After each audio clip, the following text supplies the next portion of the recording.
This program features live coverage of an African safari and may include animal kills and carcasses. Viewer discretion is advised. Good morning and welcome to all our viewers to andBeyond Ngala, where we have a beautiful, cool, overcast day and we're looking at a southern ground hornbill. It's just been calling from the top of that marula tree. And far in the distance, you can hear another one responding. You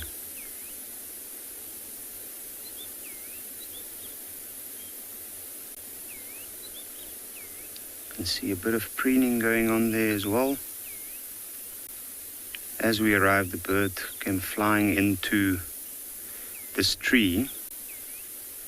And it's odd to see only one at this point, where I think the ones we can hear replying in the distance might be the rest of this bird's group.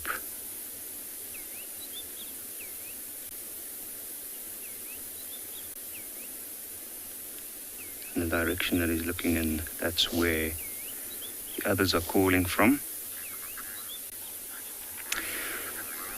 And welcome aboard your virtual safari from the African wilds.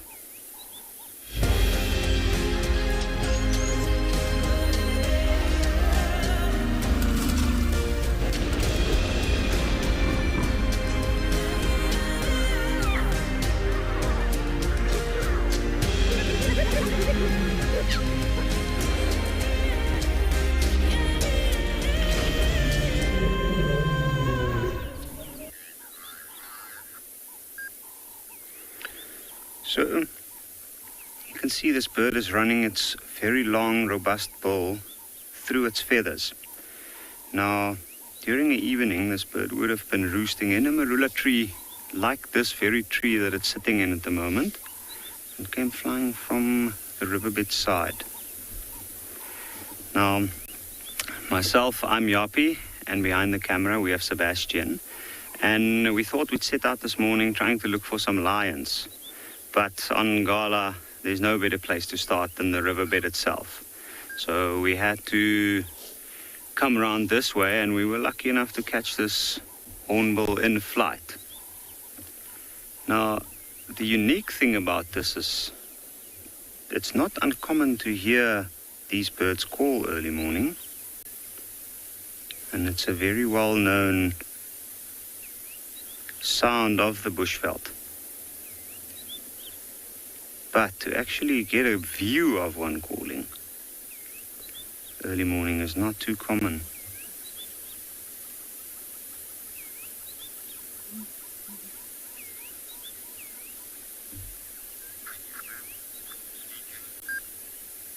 What an amazing privilege to see this.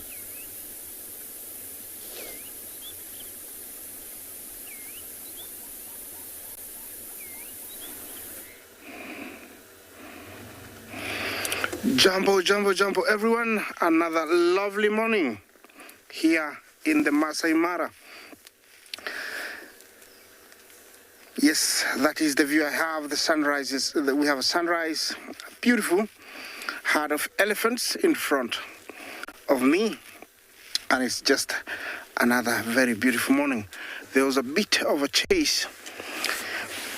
Jumbo, everyone.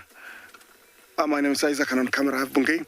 Our mission today is to try and find the cats we saw yesterday, the leopard, and maybe some lions. And apart from that, we're still looking for the elusive Jasiri. Hopefully we will find him today. But first things first, we have a beautiful herd of elephants silhouetted by this beautiful morning sun. It looks like they've been busy all night, like they always do, and we are happy to be out here in the open. Well, you do have to remember to talk to us on #WildEarth. Questions and comments are very, very welcome. Today, our weather in the Mara. Right now the temperature is around 16 degrees Celsius, and we have no chance of rain this morning. That is wonderful news. Remember to talk to us or send in your question on Kids Question at WildEarth TV.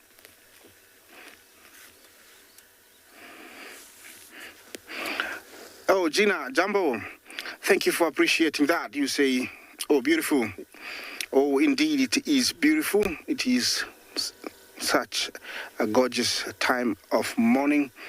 That sun is just right for photography, and it's the only time you can take a perfect picture from the opposite side of the sun. Many, many big females in this herd are very pregnant, like the one disappearing to the left. You can see how big she is. I would say, in the next few days, she'll be giving birth. In this herd, there is very many elephants. You see them in the middle there. Quite a good number of them. They're everywhere. And definitely, it is more than one herd. It is not, one herd. It's too big for just one herd. And looks like they're not going to the marsh. They're going out into the open. I'm going to leave them to do their business, and I'm going to go look for my kitties.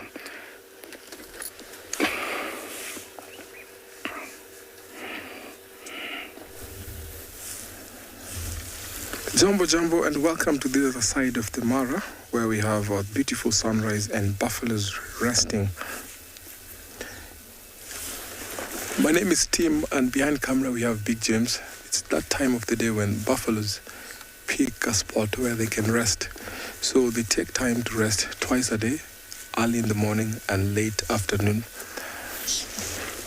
They will go to drink twice a day. So after this, they'll be grazing slowly, heading towards a water point, a waterhole. There's a dam not far from here. I'm sure that that's where they'll be headed. As I can see, some of the females are actually headed that direction. It's always reckoned that when buffaloes are resting in such a way, the dominant females always lie down facing the direction that when they wake up, that is where they'll be headed. And you can see most of them are just grazing towards our left, which is very, very nice to see them resting. So they take an advantage of the rains and the grass because they're plenty in number, so they are assured of security. Because of this time of the year, we find that lions have a difficult time looking for prey, so they'll prefer larger prey like buffalo, eland, and even giraffe. But if that is scarce, they'll take other opportunities like warthogs, oxpecker calling,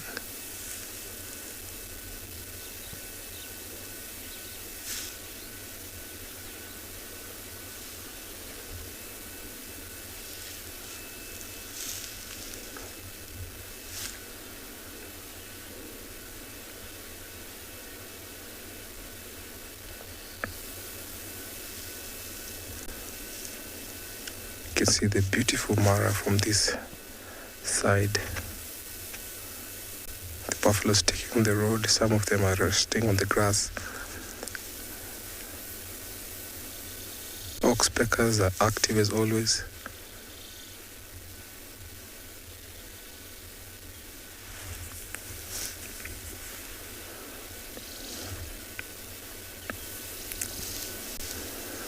My mission this morning is to check on the Bilashaka males or the Bilashaka coalition where I last saw them last evening, and then try to see if zebras will be crossing the river again today. So I take you over to another live location.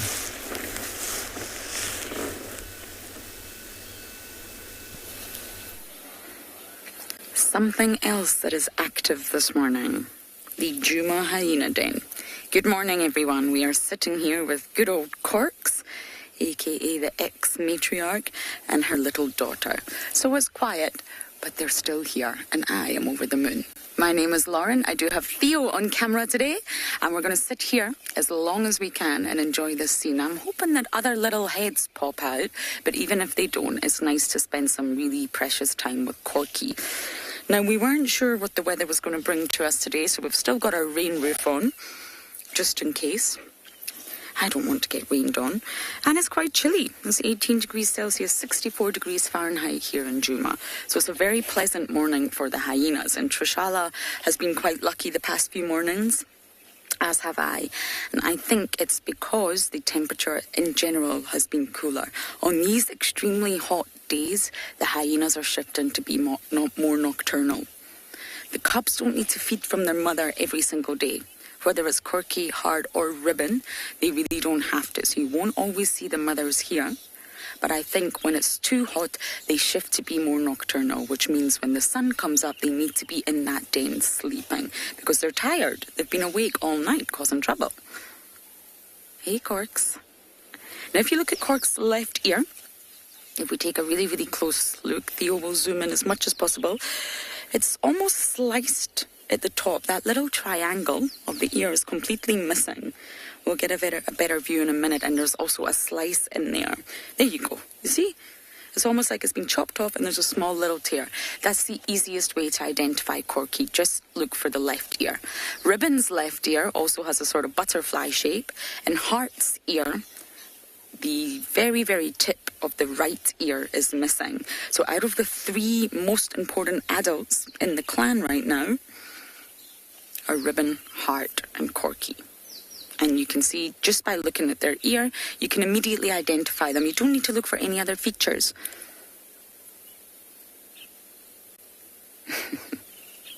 Corks has a lot of scars and notches and tears. She's battled her way through life, and she's now sitting at the bottom of that hierarchy. June is very easy to identify. She's got a flopped over left ear. Immediately you can see June. And Tima is probably the trickiest one because she's young. Her ears are perfect. Dave, hyenas do not attack people. I mean, maybe there have been some incidences recorded, but generally speaking, they don't attack people. The hyenas here, the ones we're looking at, are, I would say, very habituated to vehicles, extremely habituated. And they are very well known to come into our camp at all hours throughout the night and through the day. So I really don't think we have anything to worry about from a hyena. In places like Ethiopia, there's a wonderful program in a place called Harar. And the locals there, it's a Muslim community. There's one man that decided Hyenas are a fundamental part of our ecosystem. I'm tired of my villagers being scared of them. So what he did, or his father or his grandfather did, was set up a system where they do feed hyenas, and I'm not promoting that, but he brings hyenas into the village to give them food and show the community there's nothing to be scared of. They're not here to attack us. And it's a wonderful story. If you want to research it, it's Harar, Harar, in Ethiopia. And this family have built this fantastic sort of community project with hyenas, if you like, and the hyenas are very habituated and the people are no longer scared of them. It's a wonderful educational program. They do feed, but it had benefits for that area. But of course, if you walk alone in the night here, which I don't suggest anyone does, and you're not allowed to, and there's a very hungry hyena who's maybe been starved for days, I don't know what would happen. They're wild animals after all. But generally speaking, they won't attack humans. They're said to have such high intelligence that's on par with primates. Their cognitive abilities are incredible. They actually conducted tests with hyenas at Duke University and did the same studies with primates, and hyenas absolutely excelled. They solved all the problems that they were given, and they were said to solve them a little bit better than the primates because they did it silently. They were able to solve all the problems given to them completely silently, whereas the primates used communication. I don't know what problems they were given, but their intelligence is said to be through the roof. And you can see that. You can see that in their social structure, in their vocalizations, in the way that they survive out here. It's all very apparent. But the university proved that hyenas have really, really high intelligence. It's an animal's frontal cortex that's connected to intelligence. So hyenas' frontal cortex is said to be good. So we're going to sit here for as long as we can. We are going to send you over to another location with Miss Trishala for a little bit of a silent segment.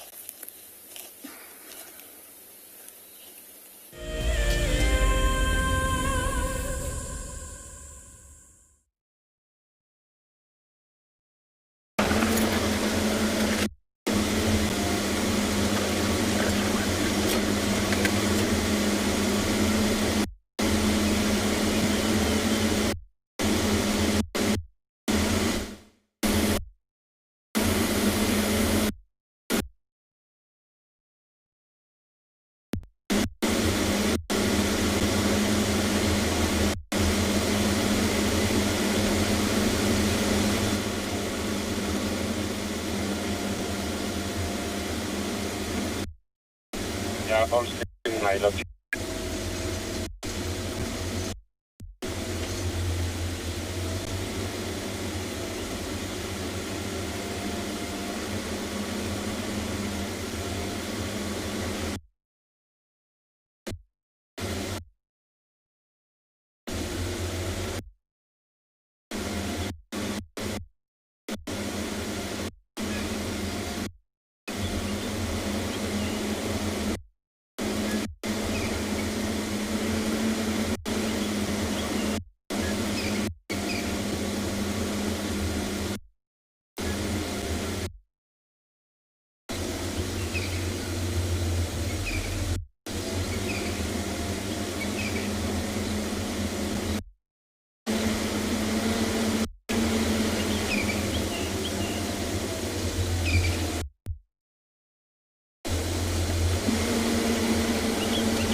Welcome back to the Mara.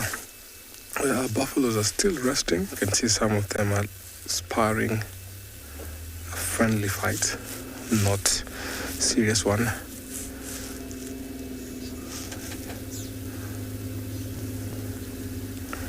These buffaloes are mixed feeders. So they'll graze on grass and then browse on leaves and twigs. Sometimes if the grass is not accessible or if it's too dry, they cannot go without water for long. So they have to drink on a regular basis, and in times where there's droughts, we'll always find big herds concentrated along the rivers and along the swamps. And also sometimes when they have calves, you see that the number may also increase because there's security in number.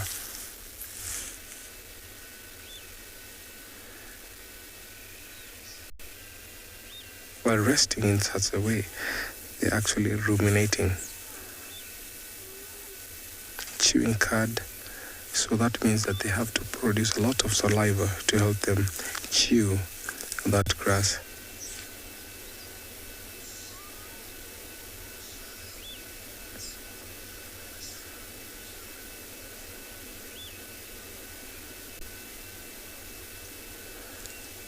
There's some scream of hyena screaming, so they've become alert, and I can see some of them are just running away.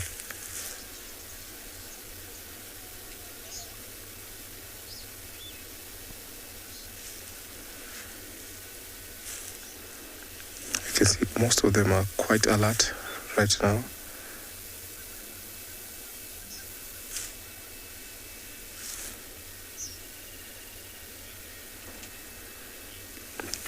Randy, do buffalo herds have a matriarch? So in a buffalo herd, there's always a high-ranking bull and high-ranking female. So the high-ranking bull always is dominant over the rest of the herd, so dominating also the alpha female, which is the high-ranking female. So there's a high-ranking bull and a high-ranking female. So the high-ranking female is in control of the rest of the female in the herd.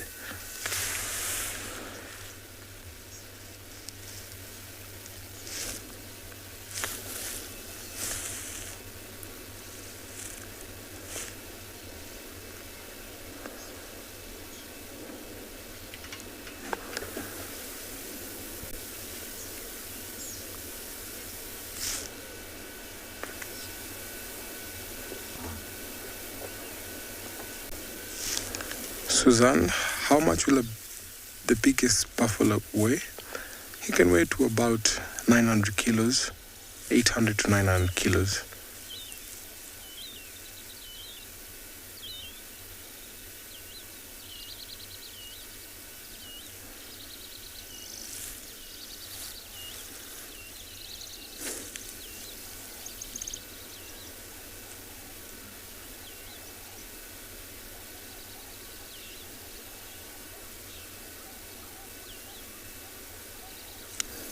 So they always cover what we call home ranges, and these home ranges never overlap, but these home ranges sometimes can be utilized as territories. I'm going to hang around with these buffaloes while I take you over to another live location.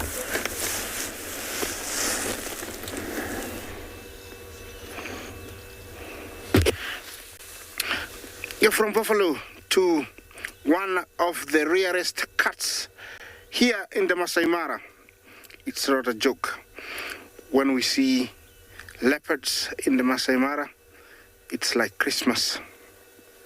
Unlike in Southern Africa, where my colleagues can see them every other day, here they are very many, but with a good camouflage and also the bushes and competition from other predators, it's very hard to find one. But I'm very lucky. I've just come across this big male just lying on the ground. It's very unusual for leopard here because they always want to be up a tree where they can see anything approaching. And this is the Owino Pride's territory and actually the prime area. So he's risking quite a lot. This one is a male. We know him. He's called the sausage tree male or shepherd's tree male, and he is very big. very relaxed, only about 30 feet from where I am.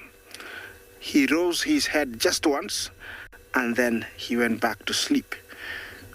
I left him here yesterday evening, not very far from here, and he hasn't gone very far. Look at the coloration. Those I'll call rosettes. You can tell that, they're not spots, they are rings, and every now and then they are broken, and some of them are intact. Looks like he's hungry.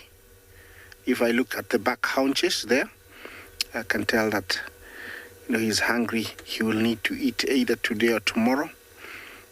He's alive. You can see the twitching of the ear.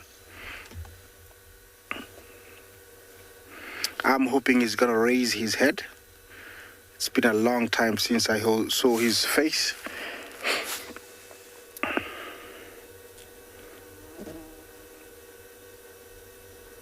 Yeah, this is a cat that is very territorial. Every couple of months, a male like this will have to move around his territory and mark the territory using his urine.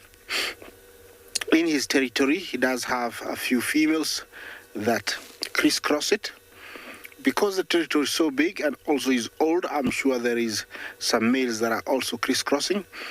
It is very dangerous for other males to trespass if they are found. Leopards don't tolerate one another at all. It's one of the most solitary cats I know.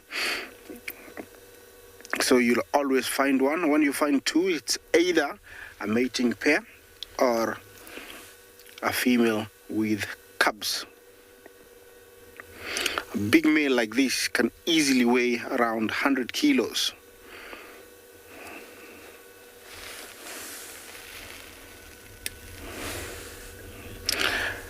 Does he earn? How old do I think he is?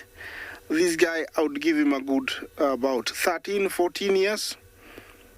Looking at his eyes, the coloration of the texture of the skin and the coloration of the color of the skin, the 30 ears. I will still have to see the face really well about that. They live up to around 20 in the wild, and more than that in captivity.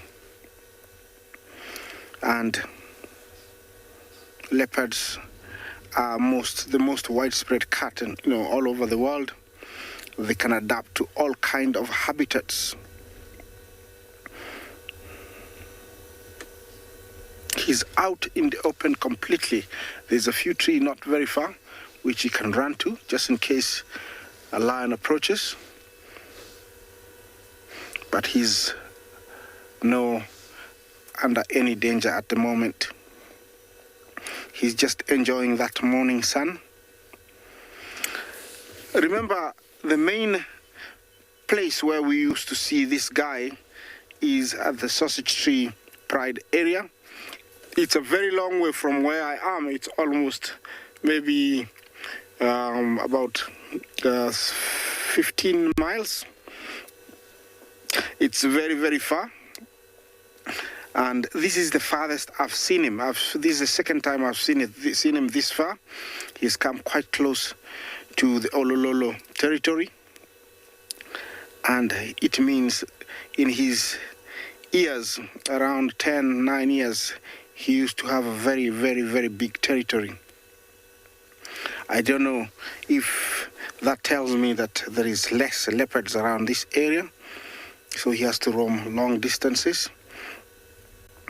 But it is a very, very big territory. I'm hoping that he can raise his head so we can see him. He's got character in his face. It would be nice, to share that face with you. And also his size, but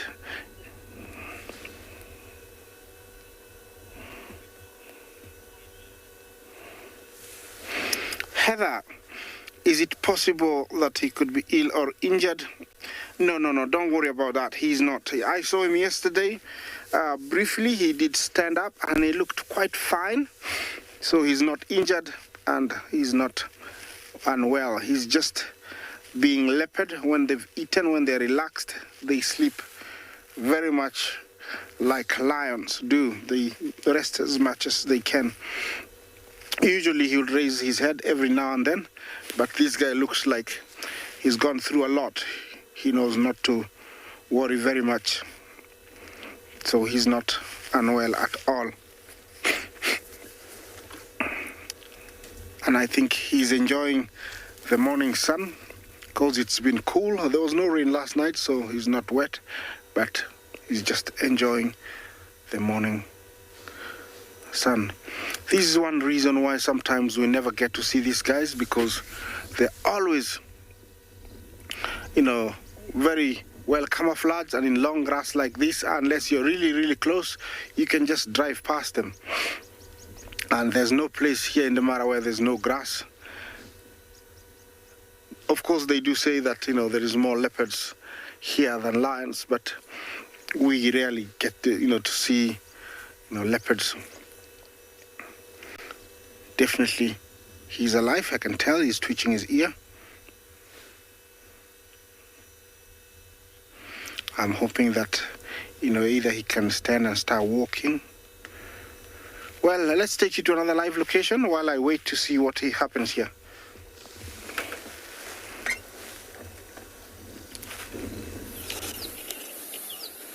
A leopard in the Masai Mara, what a treat.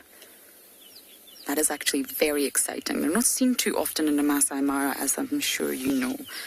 Now, we've been lucky enough to still sit here with Corks and the little one.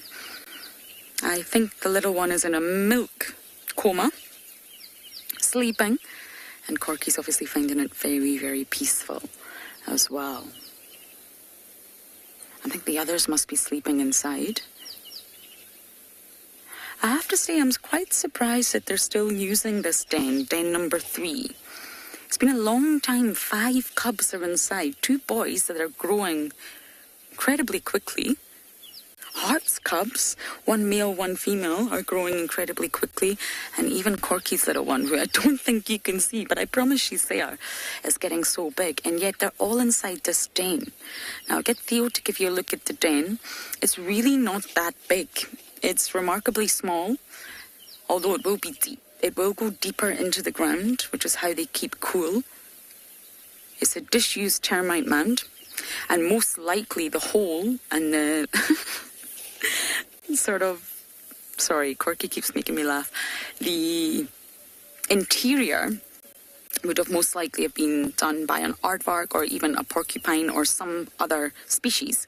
Then the hyena comes along, utilises it, and then the cubs will make adjustments. They will dig, they will create their own little games room and their own little utility room. So it will have been revamped over and over, but it's just still a very small mound. Hyenas regularly change dens because of parasite build-up, hygiene, and if there's any sort of present threat, they will move. There's been lions here, there's been leopards here, and yet they're still here. They seem to really love this den.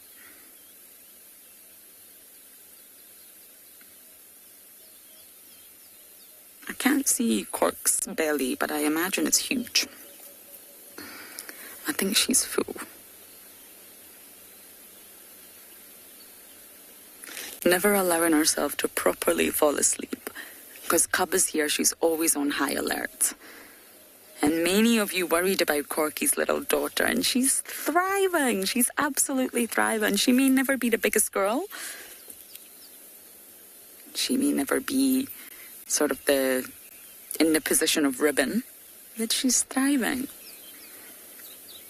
And although Corky wasn't always seen suckling, it is said that the lower down the hierarchy you go, when you're a lower ranker, you won't feed often, but when you do feed, that sort of nutritional content of the milk, that milk transfer is a lot higher and of better quality than what ribbon would be feeding the boys on a regular basis.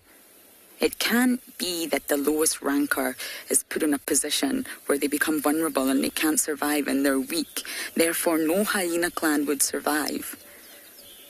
In nature, there's always balance. There's always an offset. Just like in the human body, there's always an offset to compromise. And the compromise here is that although Corky's daughter may not get milk as often, the milk she's getting is far superior and better. And therefore she's still thriving. Corky had Plonk last year, a boy, and now she's got herself a little girl. A little princess. And I followed the clan last year when Corky was matriarch. But what surprised me this year is the sort of unit bond between the cubs. They're all very gentle and tender with one another. So I think we're going to sit here a little bit longer, and you guys are going to head over to a wonderful silent segment with a spider.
Welcome back to the Mara, where we've come across the big herd of elephant. Every day, every morning, elephant herds gather here, slowly heading towards the marsh. And sometimes other families decide to cross the Mara River into the Musiera Marsh, where it's on the Masai Mara Game Reserve, while we're here at the Mara Conservancy.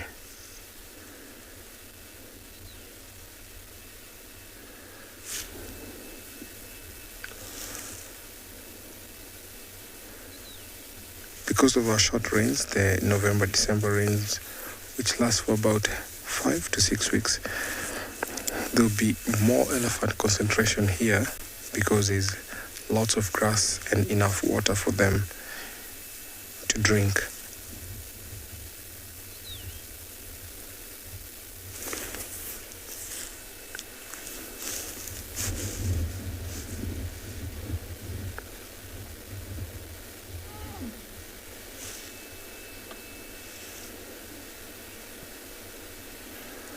You can see the big matriarch actually on the lead. You can see she's actually the biggest of all the rest of the females. They do a very good job leading them back and forth. Of course, they're the oldest females within a herd.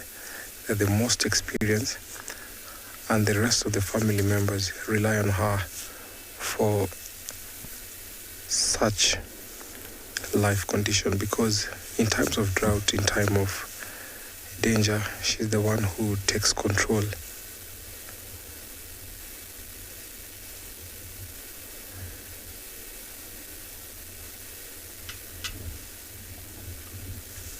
They're super intelligent such that she can understand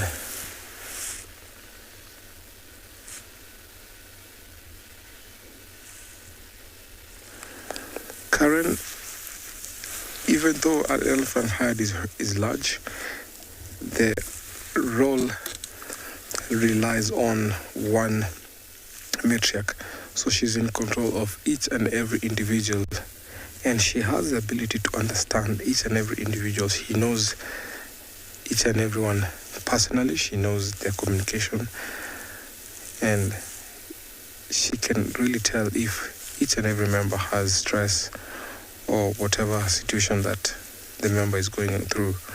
So that is the role of the matriarch. They know each and every member.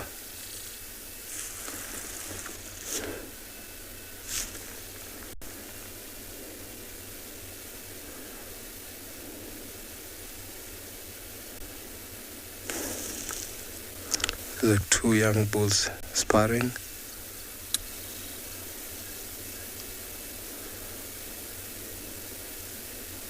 Test of strength. The one to the right looks a little bit bigger, so soon he'll be graduating out of this herd to form or to join other bachelors who have already left their natal herds.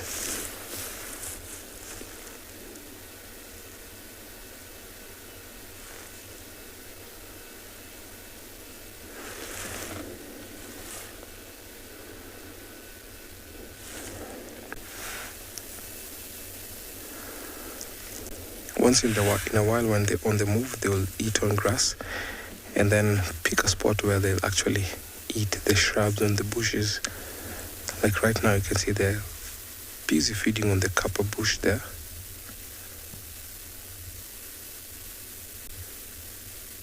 So they can also graze and browse. Leaves and barks of trees add up a nutrient into their diet.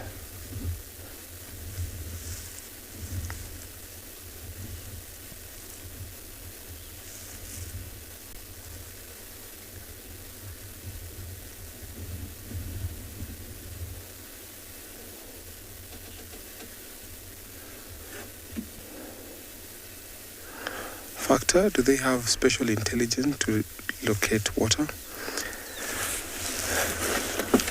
Elephants have special map routes in their brain.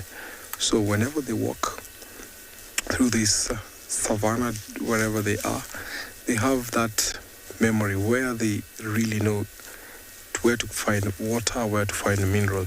So they solely depend on the matriarch, because she's the one that will take them to a place of water during the drought or a time like this, and for mineral. So they have special maps that they have put in their mind where they'll use in certain climatic condition, be it drought, be it rainy season. So that depends on the matriarch. So that map is always followed by the entire family because it's being led by the matriarch.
It's indeed amazing how they retain that information.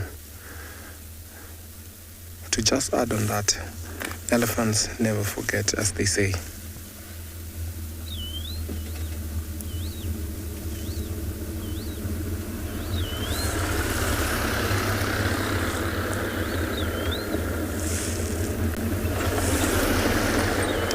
There are lots of people coming to see the elephants. You can see that two young bulls still sparring and chasing one another.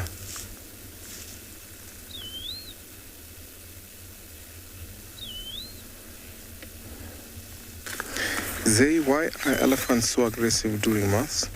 It's because the testosterone level is high, and that leads to more aggressive and making, because elephants will demand respect, they want more space. And so that is one of the times that makes it more dominant. So that triggers their anger because of the testosterone level going up high. So that is solely because they want to dominate over other non-mask bulls, and that period can last for about few months depending on several factors. Let's say, for example, the bull is an area where the climatic condition or the body condition of the bull position is in a hierarchy, so that can trigger them to be aggressive.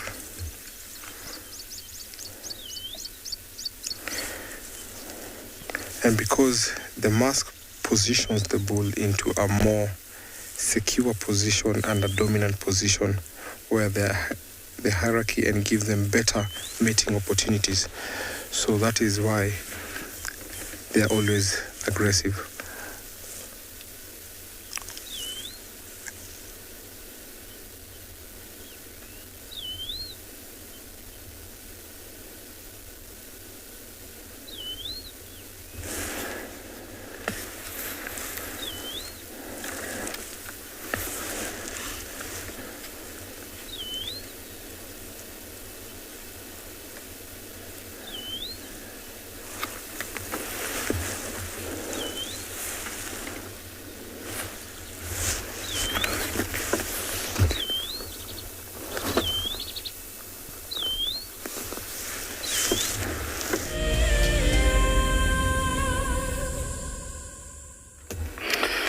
Yes, my leopard has revealed his face. I hope he turns around, and now it's a matter of just a few seconds. He might face us, and it's going to be, lovely just to see the texture on his face. This is a guy who has gone through a lot. Look at him. Okay, a little bit more. He is a very, very big guy. He is at his prime. And to see a leopard allowing me to be with him this close, here in Demara, it means he has been through a lot. He has seen vehicles, and so he is not bothered. He is a very big guy. I would assume, looking at his weight, he's about easy 100 kilos. And so definitely, this guy can bring down, beautiful, look at that. Whoa. Yeah, that's always a good sign that either he's gonna stand up or roll over, get comfortable. Yeah, this guy can still kill for himself. You saw those canines are intact, and so he is able to continue hunting for himself. Look at them. How cool is that? Yes, I don't know what's gonna happen, but anytime I think he's gonna stand up, and it's just gonna be beautiful. Okay, look at that. A little bit of cleanup just before getting up.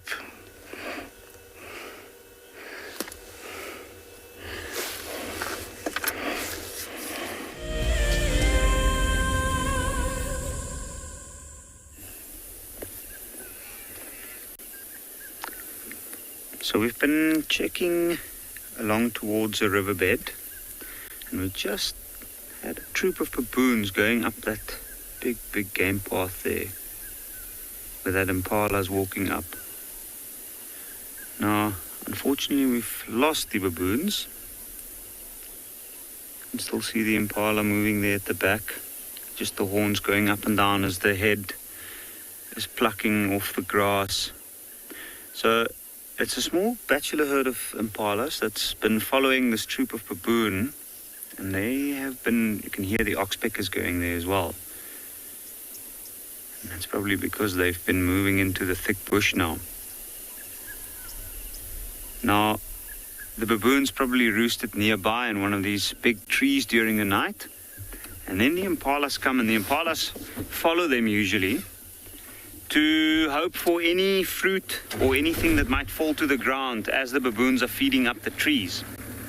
So it's a bit of a mutual relationship there, where the impalas benefit from them, and also for the baboons it's extra company, an animal that's on the ground that can keep an eye out there. Now, the troop of baboons in this particular area is quite a large troop. In fact, there must be at least 100 of them, and we only caught the tail end this morning, with a couple of the males sitting to warm up in the riverbed. This morning was quite cool, and it will heat up quickly this morning, so then you find that the animals try to warm up after the cool morning before they start going with their daily activities. Now, we're driving the riverbed in this section. We're hoping to pick up on any tracks. We had tracks of one lioness that cut towards this section, and we were hoping that it might be a lioness that's got 2 young cubs, and that probably put them somewhere in the riverbed where they're safe, while she went off to go hunt with the rest of the pride during the night.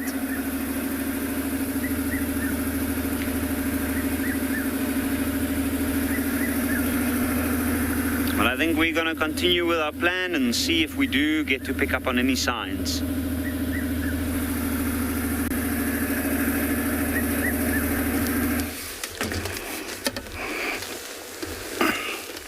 Well, our leopard is a bit active now, and look at that face. That is a face with character. This is a leopard that has seen a lot.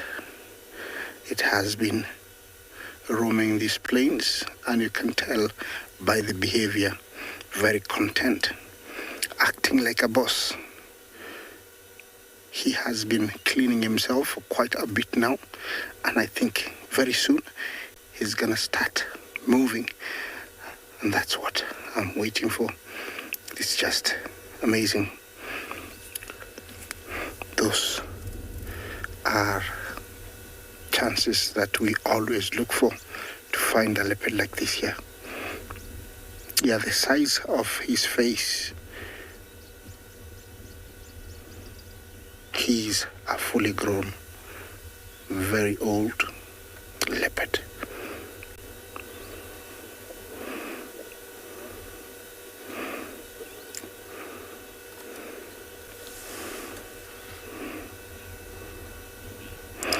Donna, how many teeth do leopards have?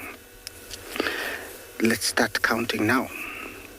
They have 4 canines, about 8 incisors in between the canines. So we're talking about 12, and then 8 and 8, 16, about 28. I'll say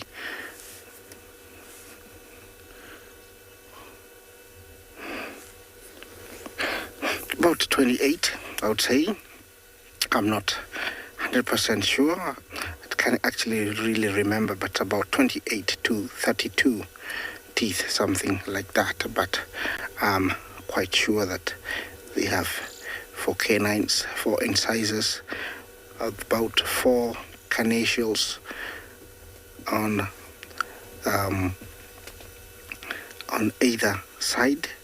So it's 4, 4, 4, 4, yeah, about 30, I would say. Somebody might correct me. I haven't looked into that very much. Yeah, I'd say somebody just corrected me. I think about 30, 32.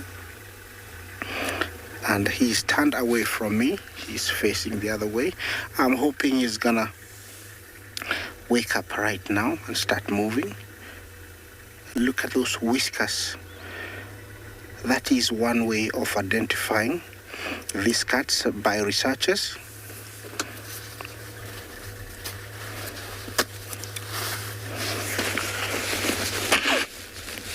Lisa, he looks awesome for 14 years of age. I agree with you totally. You know, he looks really, really healthy. I might be older, but that is my guess.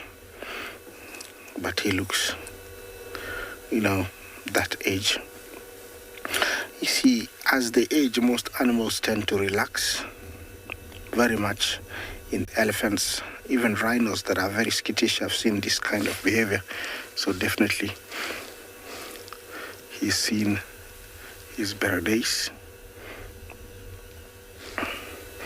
I think the best thing to do is to reposition and look on the other side so that we can have a better view of his face, and that's what I'll do. Just hold on there.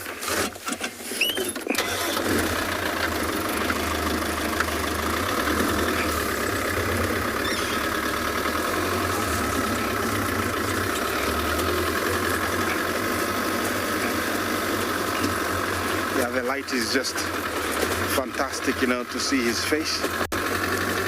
That beautiful.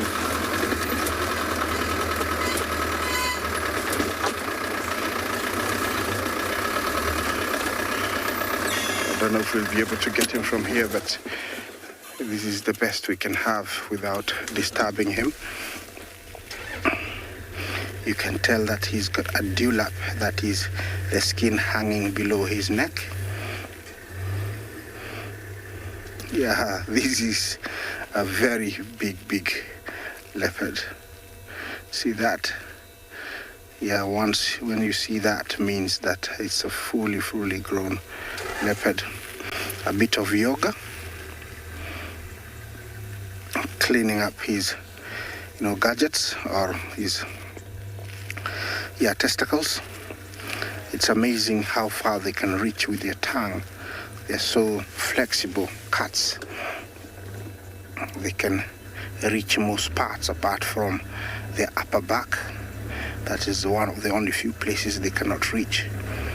And that tongue, very much like a cat at home, it's very rough. Yeah, I give it, you know, sandpaper number 6, very rough. If it leaks the human, it would just rip the skin off. He's gone back to sleep.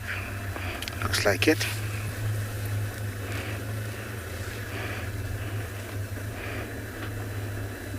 Definitely 100% is the sausage tree male, and he's decided to come a very long way, because normally we are not able to get to where he is, but he has come quite a long way, which is such a bonus for us. Look at that arm.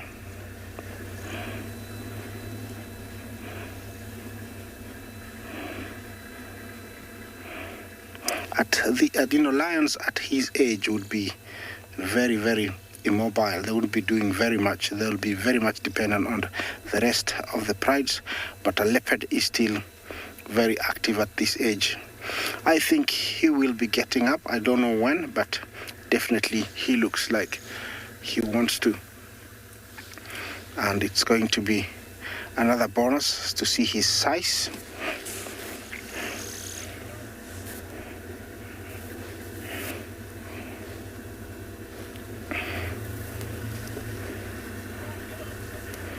Yeah, that licking, he always cleans up of, dried up blood, either on his paws, beautiful, or, removing excess skin or, hairs. Yeah, I think the best thing to do is to stick here for a little bit. Let's find out what's happening in another location.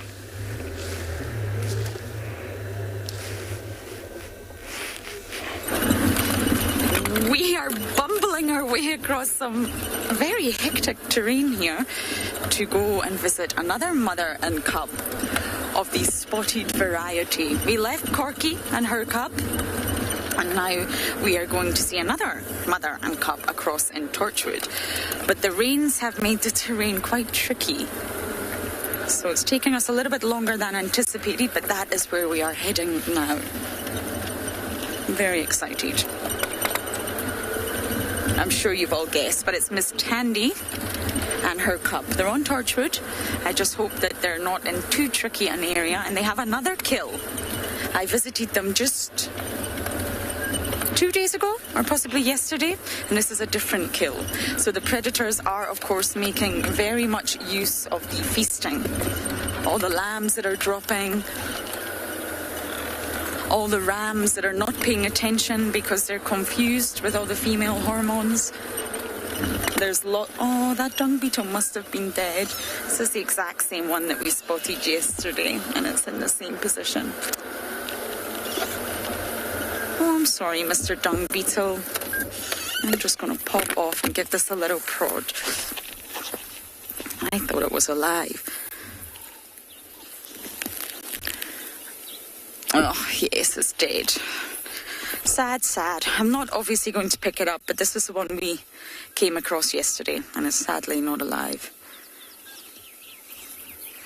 In this midden.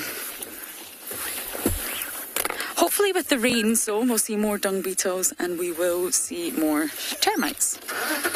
I had my earpiece off there, FC. If you were talking to me, I was off the vehicle.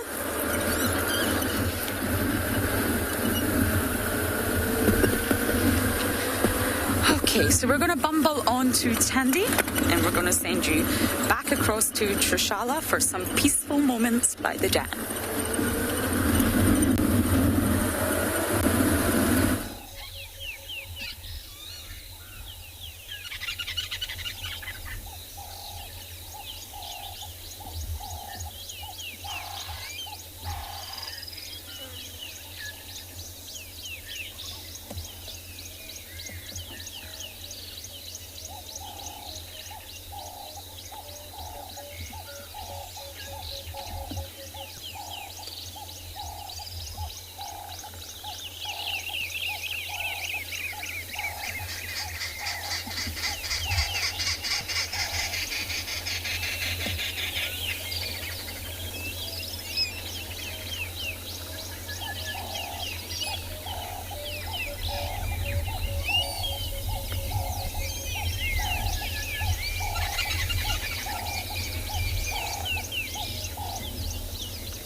Well, finally he's on the move and looks very lean. He hasn't eaten for quite a number of days.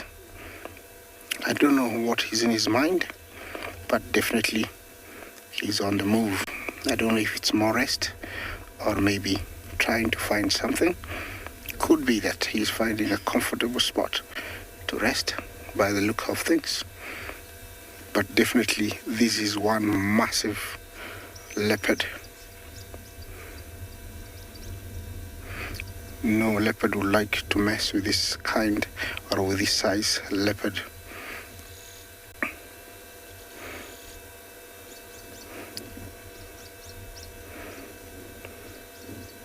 Leopards are amazing because sometimes you find them walking very aimlessly like that, but usually they have pinpointed something, they've smelled something, and they go for it.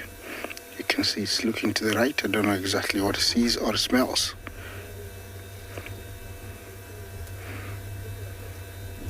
To see this size leopard is always a bonus, and it takes many years for anybody to see this kind of leopard out here in the bush because they're not very common.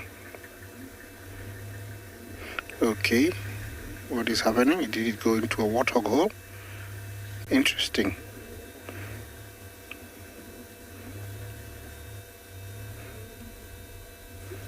Okay, it has gone into a waterhole. I don't know exactly for what reason. Maybe earlier on it had seen something go in there. It's very risky to go inside like that because warthogs are very, very dangerous. They can come out with lightning speed, and with their tusks they can really, really cause harm. Most leopards and lions lose their canines from warthogs getting into holes like this, but also it could be something different. Mind you, I've also seen leopards taking refuge in holes like this. Looks like he has rested inside and I cannot see him anymore. Now it's a waiting game because if he stays more than 20 minutes, it means he is resting. And if he comes out, or if he starts seeing him, I can say, okay, there he comes out, here he comes out. Is he going to come out with something? No. I think he was just smelling, making sure there's nobody inside. Look at that. Yeah, sometimes they go in and come out with a gift. A very big surprise. Oh, look at this. He's going to walk towards us. How amazing is this? What happened now? You want to turn around again? Yeah, this is the best leopard I've seen all year.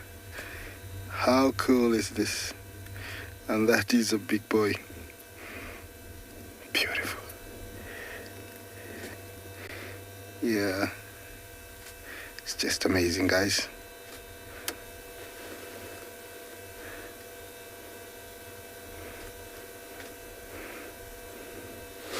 I don't know where he's gonna go, but looks like he's coming our way. This is a really, really good performance by him. Definitely, you can tell he's not worried at all about anything.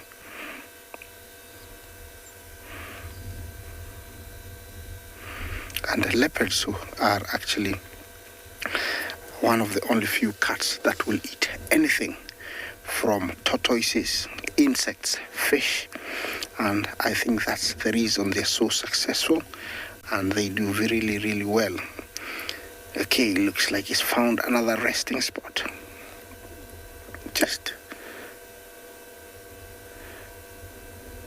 beautiful. I think he had seen something go into that burrow, but it's too deep inside, and so he has decided not to go in. Now he's just headed our way, and it's just amazing.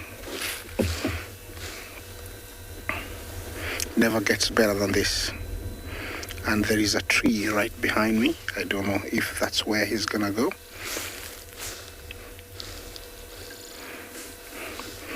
But he's coming right in front of me.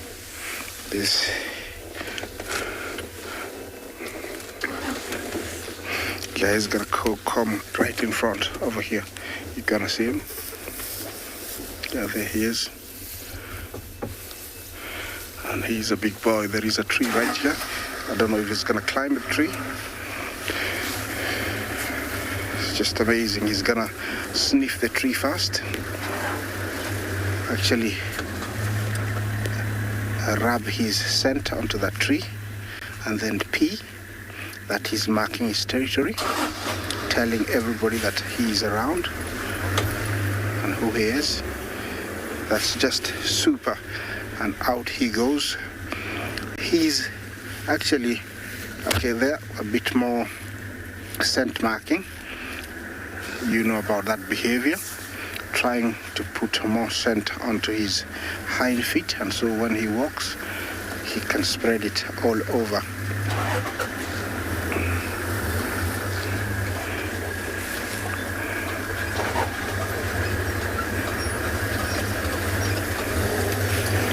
From this direction he's heading, it is deeper in towards the Olololo Pride, Pride territory, and this is very, very risky for him.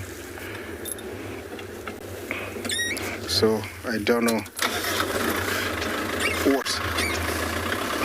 what's in his mind. Okay, anyway, I think I'm gonna stick here and let him walk a little bit more, then I'm going to follow him.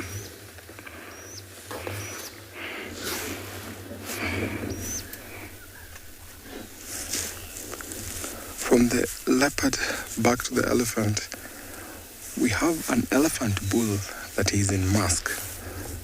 Look at the way he's walking. They always walk in a staggering manner. You can see how the trunk is swinging from left to right. Unfortunately, because of the sun, we cannot see the urine dripping on his hind legs. So that is always a sign of elephant bulls in a mask.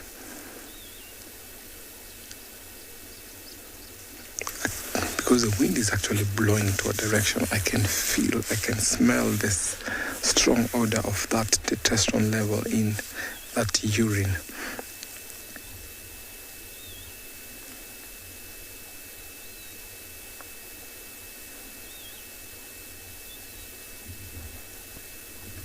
So elephant this size can be about 40 and they come into mask when they're that age, and almost twice a year they get into mask. So to find or to have a hierarchy in the bachelor herd, that is one dominant thing that when coming into that mask or the level of the testosterone level is high, making them more dominant over the hierarchy. Elephant females within herds always prefer such big mature bulls, especially the matriarchs.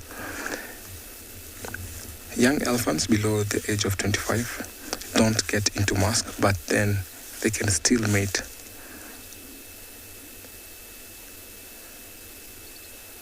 That strong odor that comes from the testosterone level also attracts females within those herds. Look at how he's walking. I'd like to see him walk into an elephant herd and see how the rest of the members will respond. Younger bulls always have to be submissive to such bulls whenever they're in that condition. I'm just going to keep on following him for a little bit. He's walking away, so I'm keeping a distance away because elephant in this state demand respect, be it from us human, be it from elephant. So I'm just going to keep my distance. I can't remember the name of the viewer who asked what role or what help, how does it help when elephant come into mask? Good thing we've come to across an elephant that is in mask. So I'm just going to follow him and see what he's up to. I can see elephant herds walking towards the marsh here. So as I keep on following this elephant bull, let me take you over to another live location.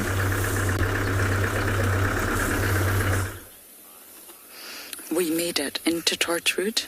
And here we have Miss Tandy's son. He's sitting on top of a damp mound, panting away. They have a kill off in the distance. Tandy's here too, but we're just going to keep an eye on the cub for now. And it's an adult impala, or it used to be an adult impala. And that is a good thing, because the population of lambs is seriously decreasing out here.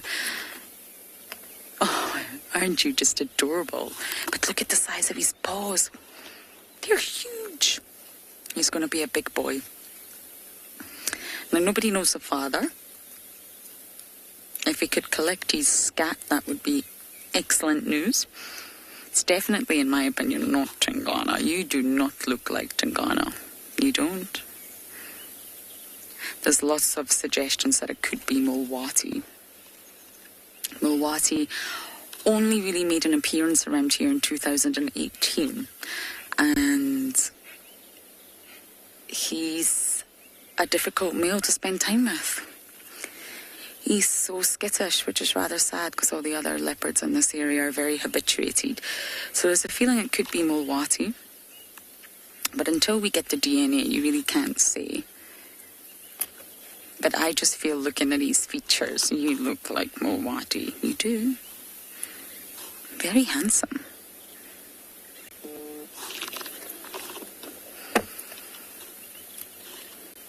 There's lots of cubs in the area now that I actually feel could be Mulwatis.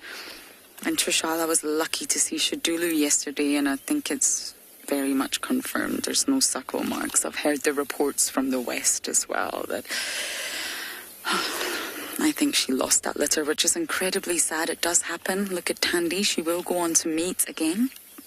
And if she mates with Hukamuri, although we all love Hukamuri and they've made the perfect little Hukadulu, she'll spend more time in the west. But if she successfully mates with Mulwati again, it might draw Shadulu east. There's space for her in Juma, and that means that we could possibly spend a lot more time with her in her next litter. So who the father is and who the female has been mating with, paternity is really, really important, and where the female spends her time.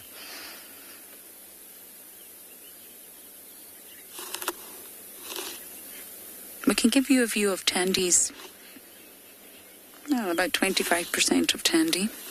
Her paws, her bottom.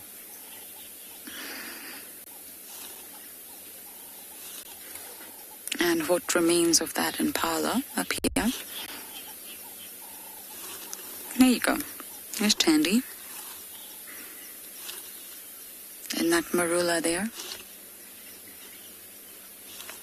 But I think is much better viewing of the son who's just sleeping next to us. Of course, he doesn't have a name yet. We normally wait till 1 year to name leopards. It will be a collective effort from all the stakeholders. Normally, it's the place where the leopard was found. And this little one was born in Juma. Or so we believe. Spends most of his time in Torchwood now. Tandy's very much shifted. She's gone back to her sort of natal stomping grounds, if you like. I wonder if part of that is also to avoid Tingana and the likes of Hukamuri, because Tingana used to be very dominant over Juma. It appears that he's not anymore. And that also makes me think it could be Mulwati. Could also be Quarantine. Mr. Q. I can't wait till I meet Quarantine.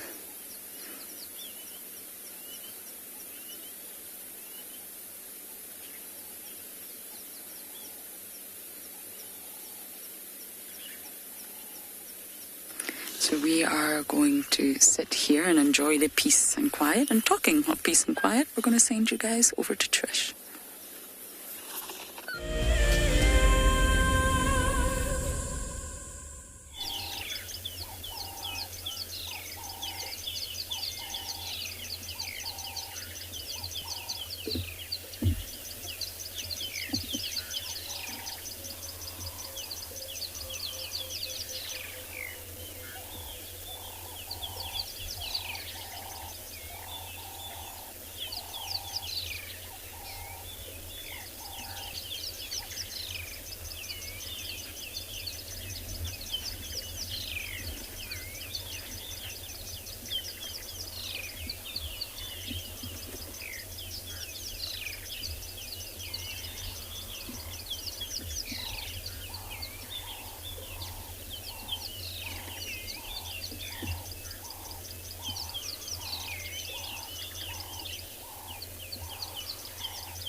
Welcome back to the Mara, where our elephant bull in Musth has decided to go for a drink.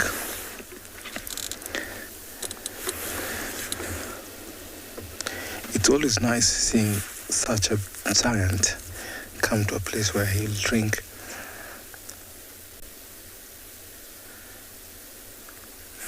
There's fresh water, very nice, clean, and cold, running all the way from the Lolo escarpment. And I think that's a good place to quench his thirst. They walk long distances, these elephant bulls.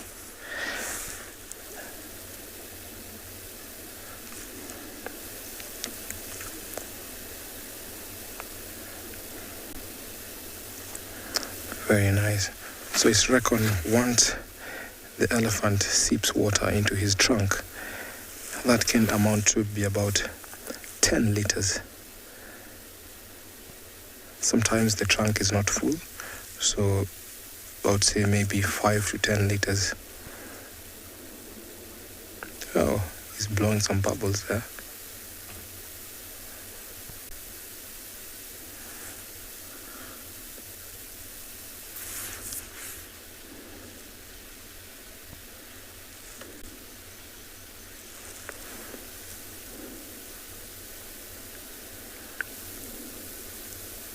He's deciding on whether to sunbathe. You can see he's resting his trunk on the sand there.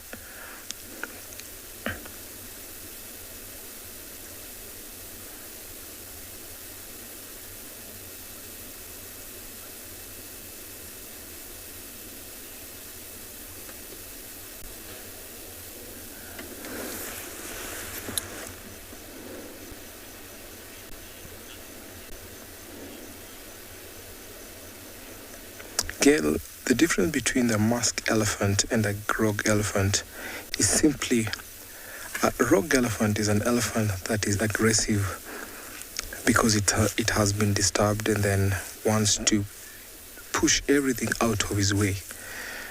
Or we find most of the time when an elephant comes into contact with maybe someone on a walk, or maybe you parked the vehicle in a way that has blocked their way, that elephant can be distracted, can be really, really aggressive. So rogue sometimes can be triggered by stress. Because they're almost like human, they also have what you call post-traumatic stress disorder. So you find that once that stress can be triggered off, that elephant can result to be a rogue elephant. Now, when you talk about musk is a condition that elephant bull always come into. You find that the temporal glands will be dripping. So it's a great psychological and behavior change of life, where elephants come into musk about 2 times a year, especially for old bulls like this. So you find that urine will be dripping on his hind legs. And there's an odor that is very, very strong, a chemical component that we call testosterone, that is very strong. In fact, wind blowing or changing direction coming to our side is making it more unbearable to sit here because of that strong odor. You can see the temporal gland always forming a dark liquid that is dripping from his ear. So that is the difference between a rogue elephant and an elephant in musk. So an elephant in musk also can be aggressive and not rogue.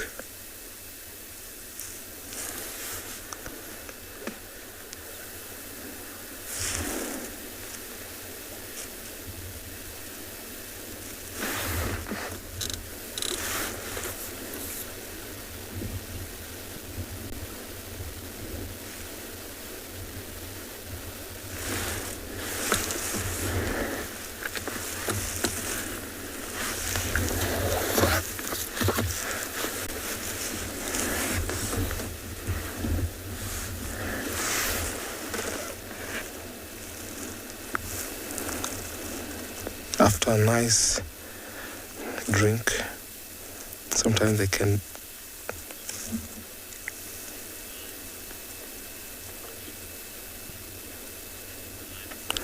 lemon lime, he has some beautiful tasks. Indeed, I think he's decided not to dust bathe. I can see a big herd approaching, so let's see what behavior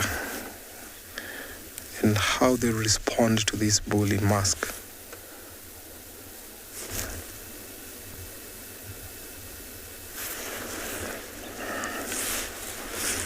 He's slowly approaching them.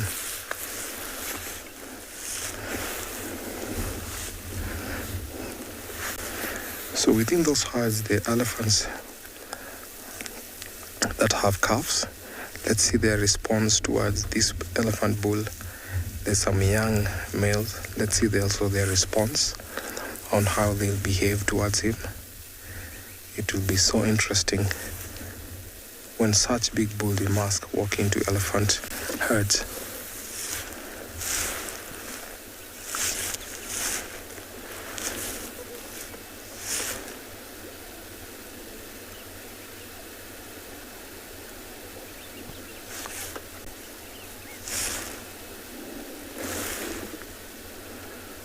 So that's the elephant herd just close to the bull, and he's slowly approaching them.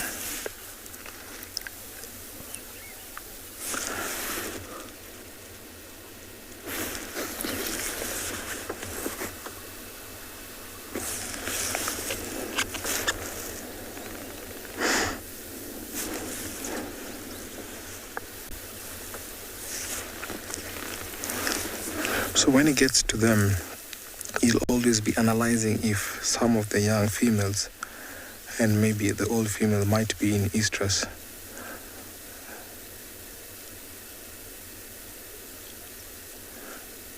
And it gives a high advantage to him because once the females find an elephant in mask, they'll be more receptive to him than elephants that are not in mask.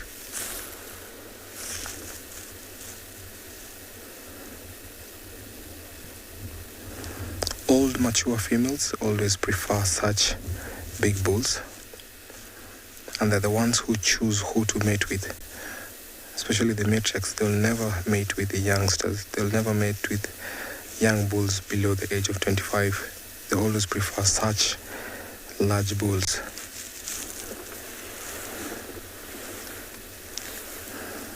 So he's slowly heading there. Let's see the reaction.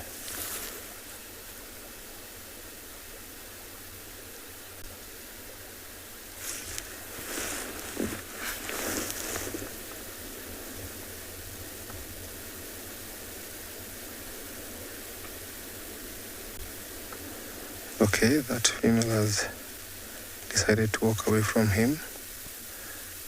Okay, come on, what do you want here?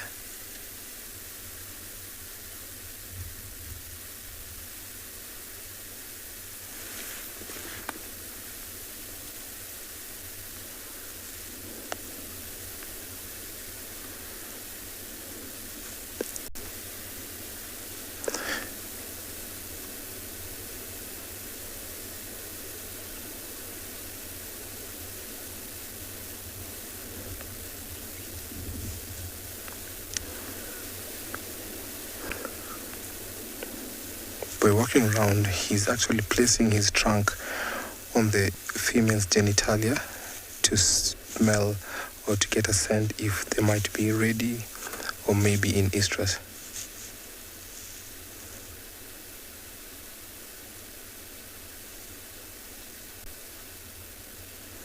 Look at his enormous size in comparison to the females.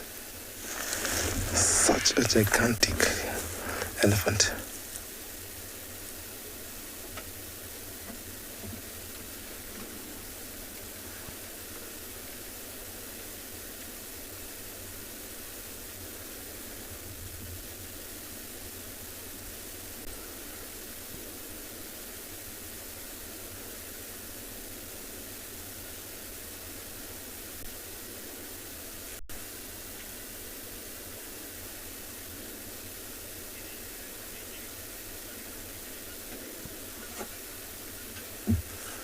Dr. Octobong can a herd's matriarch ever lose their status?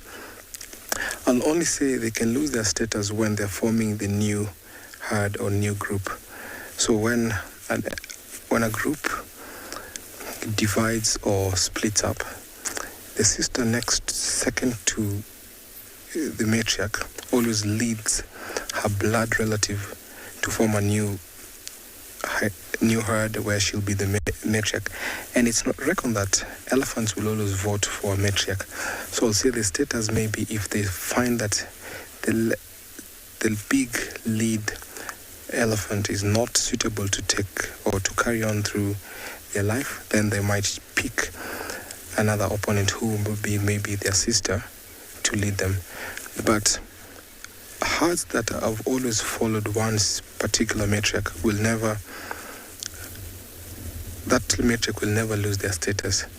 So, for example, the only way that a female or a matriarch can be out of that hierarchy is only death that can take off the status. But bond groups, that we always call them bond groups, when they separate from their major herds, they always pick a matriarch. And so if they're not suitable, so they'll always pick another matriarch.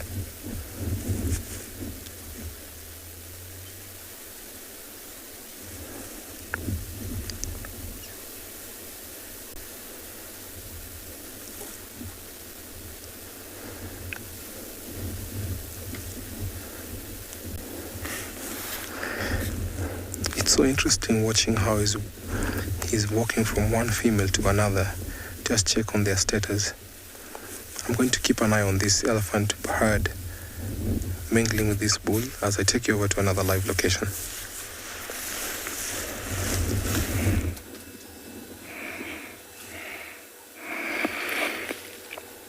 Well, from elephants, I still have my beautiful and the one and only shepherd's tree male. He's been walking from one tree to the other across the grassy plains, marking his territory from one tree to the other, and every now and then he's lifting his head, trying to locate something, walking very, very, very casually and slow. That is the highest point that he has sat this morning. How beautiful is that? Yes, they have amazing eyesight. I don't know where he's leading me to. I'm hoping that he's gonna look for breakfast. Yeah, remember that leopards are found all over Africa. And they're the least, endangered or threatened. They do very, very, very well. And they feed on anything, like I said before, from insects, fish, spiders. So versatile, so makes them really, really successful. A cat that is so aggressive, I would compare it to none. Very fast when it needs to, can catch top speeds of up to 60 kilometers an hour. A male like this, weighing up to 100 kilos, can bring down its prey. Can bring a prey, 3 times its size, almost a toppy. So it is a very, very, very powerful cat. That's how quickly they can disappear in the long grass. And the grass has gotten very, very high here. And so I have to keep constantly finding him, driving close to him, so I don't lose him. I would like, not to lose him and see eventually where he takes me, because it's such a good find. It's one of those rare finds here in the Mara. And this is one of the oldest living males I know here in the Mara. How wonderful is that? And he's walking in the long grass, hoping to spook a reedback, maybe a warthog.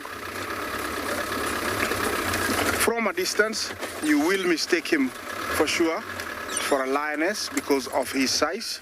He's such a big guy. You would think, it's a lioness until you look closer and you see that white tip of tail and also, the rosettes. We do hear a lot of sawing from leopards than we see them here in the Mara, and it's actually a very distinct, sawing sound. Goes like this, but much finer and louder, and we do hear that more than we see them, so we know they are around. Like around camp, we do have a resident one that we see lots of tracks every morning after rains. Yeah, that white spot is what really gives it away. I hope it doesn't walk into the Owinos because this is their territory, but it's going at the edge now of Olololo and Owinos. I hope it doesn't walk into lions because lionesses will not hesitate but to kill it. That's how high the grass is. Very high. Yeah, let's try and get closer again because I don't want to lose him, and he's walking quite fast, but he's being very careful. Every now and then I see him raising his head and he's looking. That tells me that he's being careful not to walk into lions. Very soon he's going to have a very good vantage point where he'll be able to see a long distance, so he can pick up whatever he wants to go for. I cannot see him anymore. Lots of termite mounds here.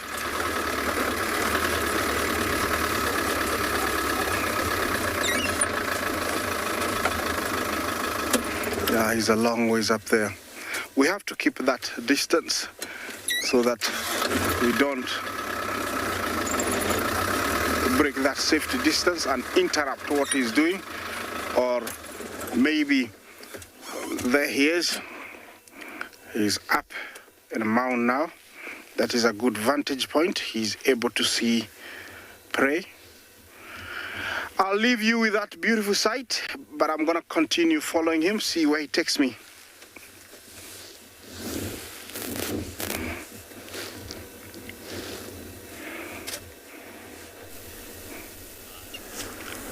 So welcome back to our elephants. They seem like they're all relaxed, knowing that the big bull is around. So respect is in command. You see that one is slowly walking out of a ditch. Very nice. Little bit of a tough job there. I think I'm surrounded by elephant. If I look right up on my front to the right, I can see lots of elephants, and it seems like a very interesting behavior because I've heard the elephant herd that is on my right. They are all making some rumbles. Not quite sure what's happening there, but we'll soon go and investigate.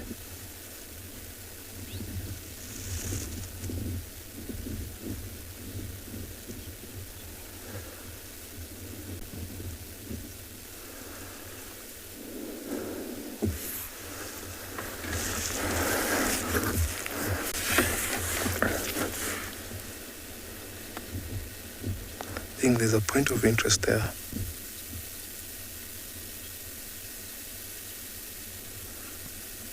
Just going to check on the female status.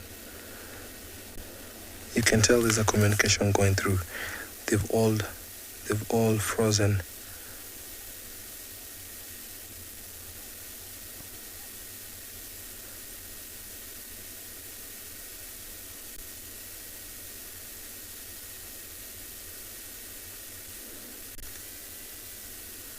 He's slowly putting his trunk on the genital area to check if she might be in estrus.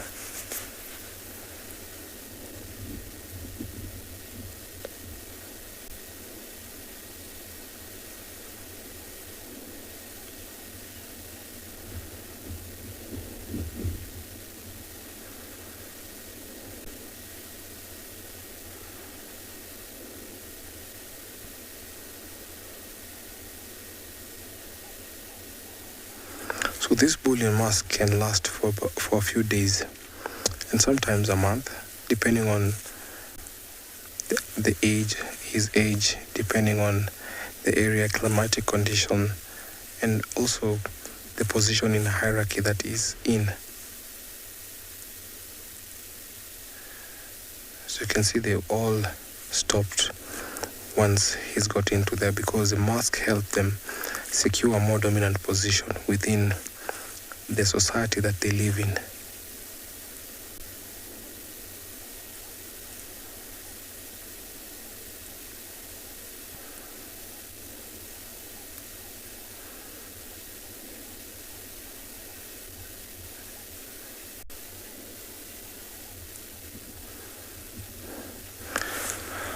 Marco, I've only seen that once when they got aggressive to the cows, and I think the reason why he got aggressive to the cow because there was a herder.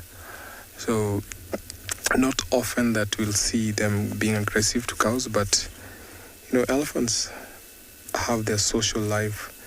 They also, like humans, there's some condition where that can trigger them to be rogue, and I think one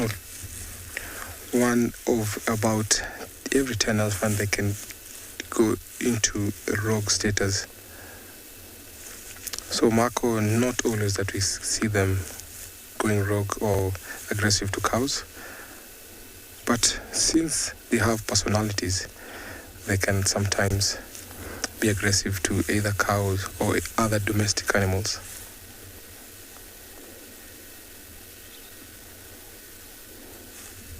It's very, very nice. Some of the elephants are walking into the small stream.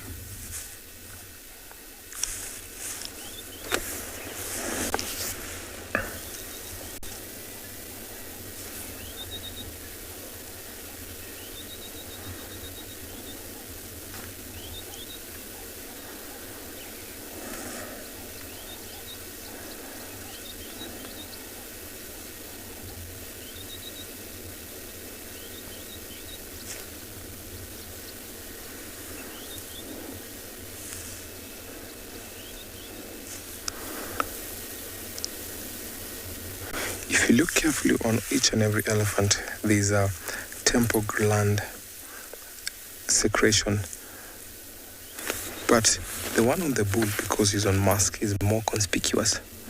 So both males and females can produce that temporal gland secretion, which is of a different chemical composition to the mask. So the mask secretion is more watery. So that when you look carefully on the bull, the temporal secretion is dark, conspicuous, as opposed to the ones that the other elephants have.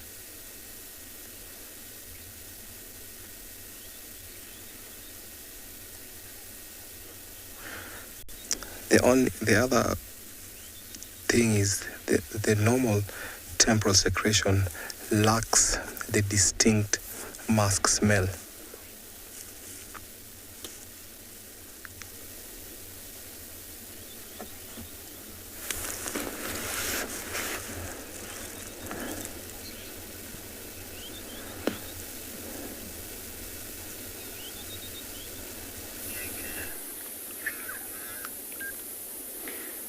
And we were quite fortunate that some of the other guys out on the reserve this morning were able to track down this pride of lions. And as you can see, it's getting a little bit warmer now in Ngala. They're out in the open, laying in the sun, most of them. There's one over there that's just moved over to the shade. And it looks like she's really trying to hide her head away from the sun.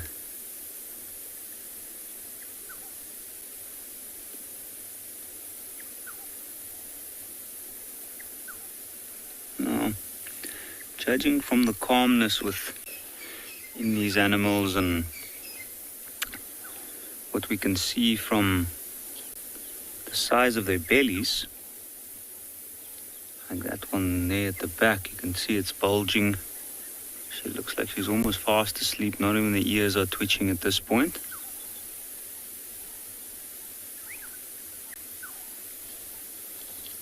And I think we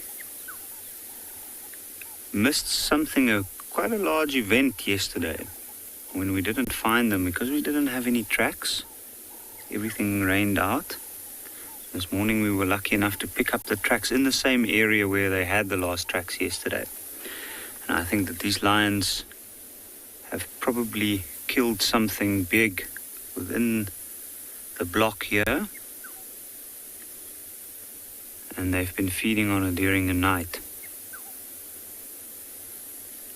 The other interesting thing here is, except for one of the small cubs, all of these are lionesses. And they don't look particularly full. None of the males are with them at the moment, so I think the males might still be finishing off the remains. So there we see one of the younger cubs. I'm not sure whether that is the male or the female. It's tough to say from this distance and the way that they're laying. I can see two large females at the back. And then the rest are all younger females.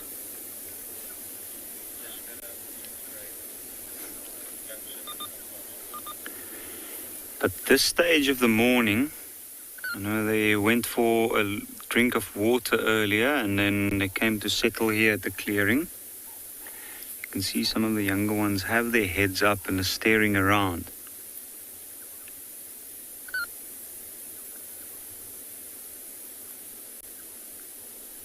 I can't help to wonder whether it is because they know which direction the rest of the pride is.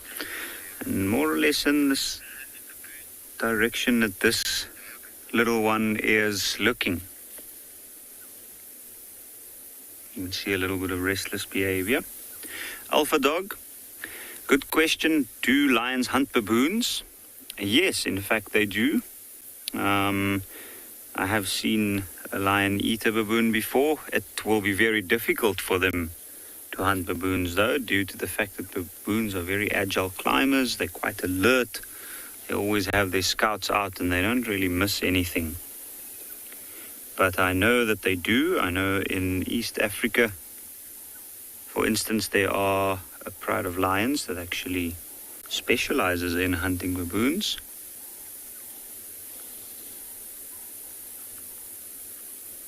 You can see that little one just picked up her head. I'm wondering because the larger... So both of these are cubs actually.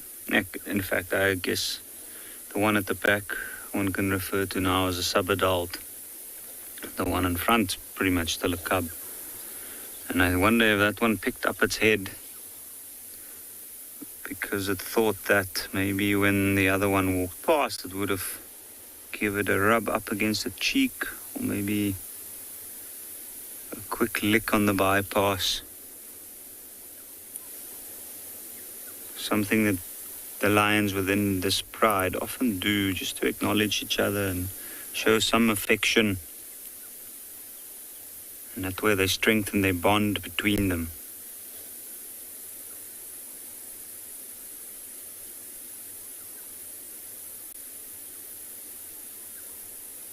There is a nice cool breeze blowing. It's not very strong. And part of the reason why they're laying out in the open is because that helps them cool down. And at this point, these lions would be busy digesting as they're laying here. And that digestive process often creates or generates quite a lot of heat. And on very, very hot days, especially in the summertime, you see the lions struggle heavily with the heat in that case.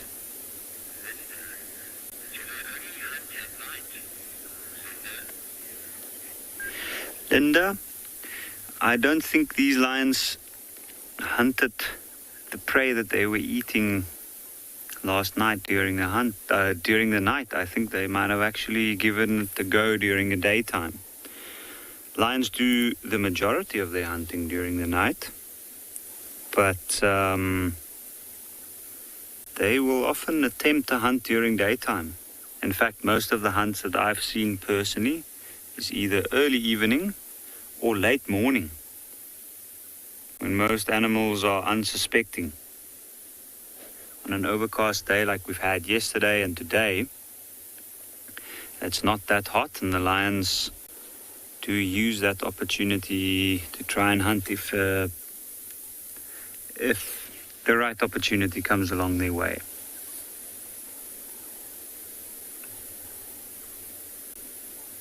You can see the little bit of, looks like mud or dirt on that one's chin. I think that's from drinking water, probably one of the muddy pans within this area. They also didn't have any need to move far out of the area. There are water readily available after the rains yesterday, and that's why they stay within this area.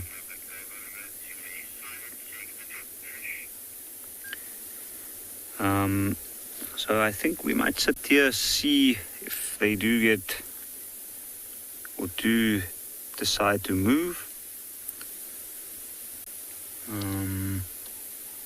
and see what they do.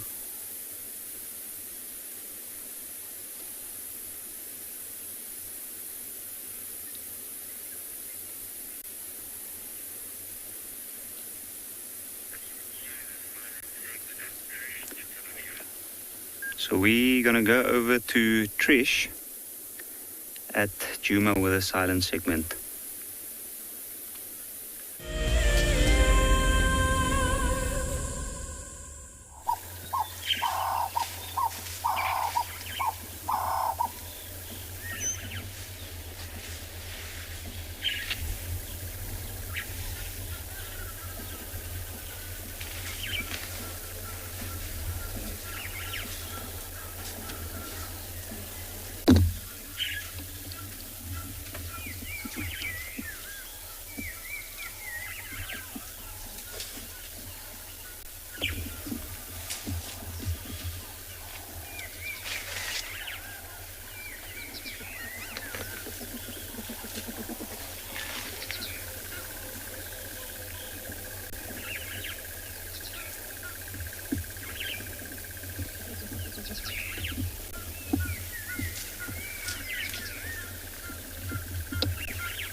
Listening to the sound of the bush is always magical. You get to hear sometimes what you did not expect, and that's how we always sometimes locate animals.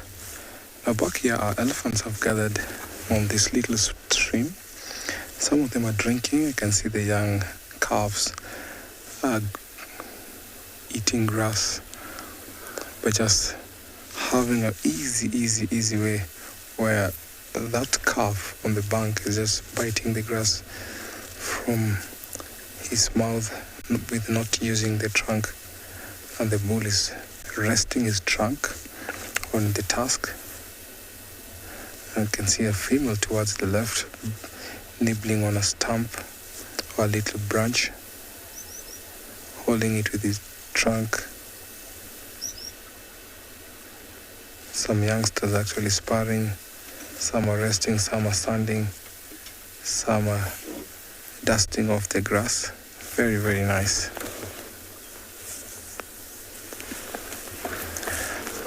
Linda, how long can elephants go without water? Sometimes elephants can go up to a week, but not for the little calves. So the reason why sometimes they drink lots of water, so they can drink to up to about 45 gallons, 170 liters at a go, at one sitting. But because of the availability of water, they don't have to drink that much on a daily basis. So at least they drink twice a day. So the longest they can take is sometimes up to a week. And that sometimes can be stressful to the young ones.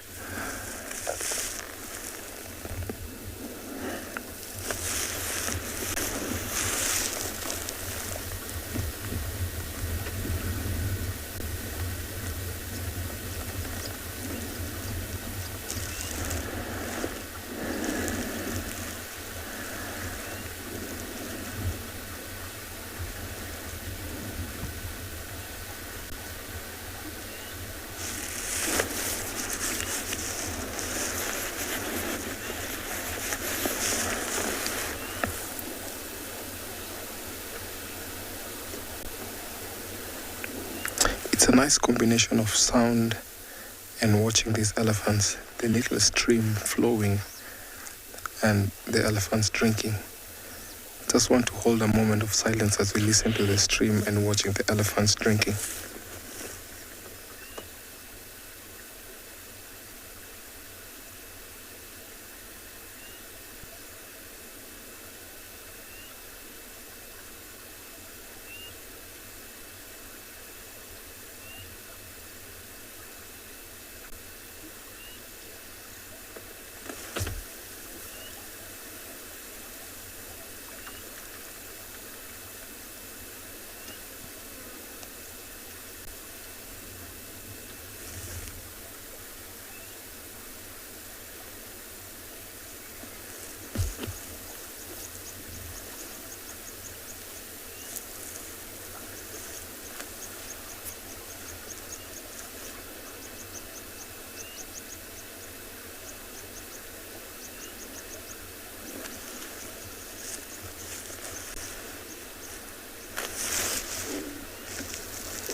Oh, that little one is trying something that I've never seen before. You can see he was balancing with his front feet.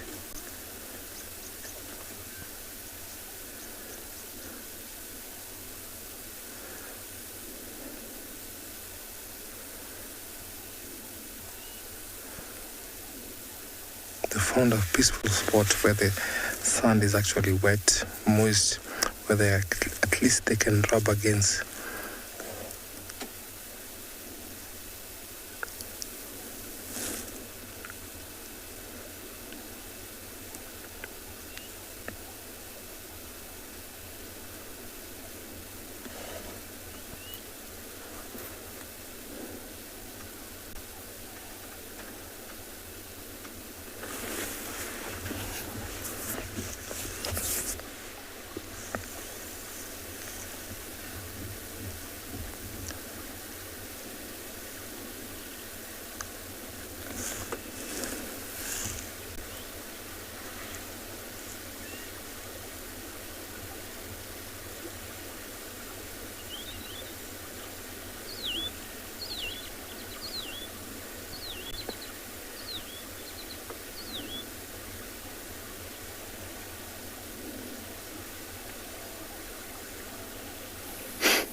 Look at this little one, king of his own throne. We've had to work a little bit with signal here. I think the weather is playing havoc on the signal, but we're doing our best. Oof. It was a big yawn. Now, he has this very unique little appearance where his pink tongue hangs out regularly. I think it's just a juvenile thing. It gives him quite a hukamuri appeal. I can't remember if I said this already, but he was born in March this year. Whatever year we are in now, it's been a long year, hasn't it? And he was part of a litter of 2, but unfortunately, 1 didn't make it. So this is the only remaining youngster of Tandy's right now. And he should be named in roughly 3 or 4 months' time.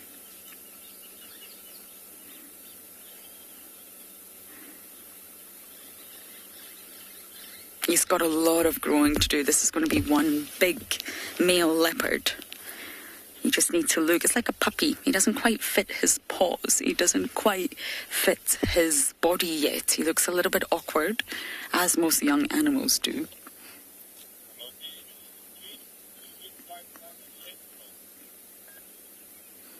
It's so wonderful to spend time with them both. We had them both the other day, but they were deep, deep, deep in a drainage. At least now they're out in the open.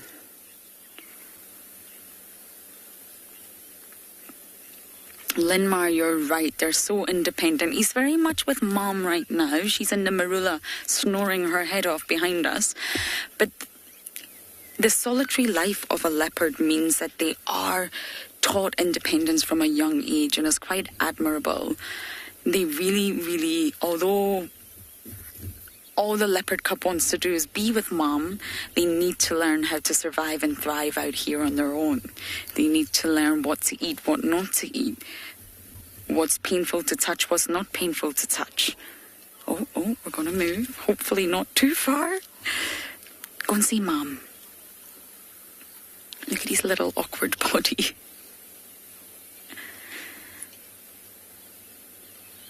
He's tiny. But yes, Linmar, I agree. Leopards are so independent.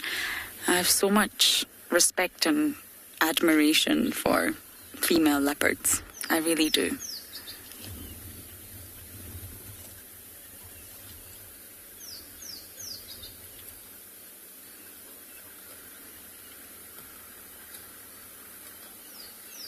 You see, his ears are moving independently. There's another vehicle approaching. But he's constantly listening, looking. Everything catches his attention. He's hyper aware.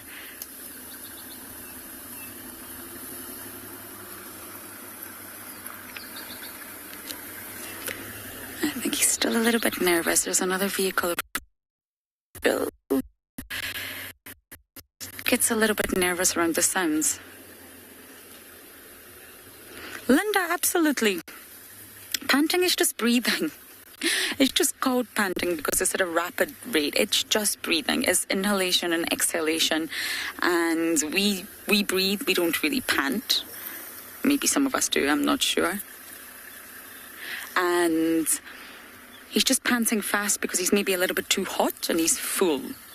It's completely normal. It's just their way of cooling down, really. We sweat, so we don't need to open our mouth and cool through evaporative cooling of our mouth. We sweat.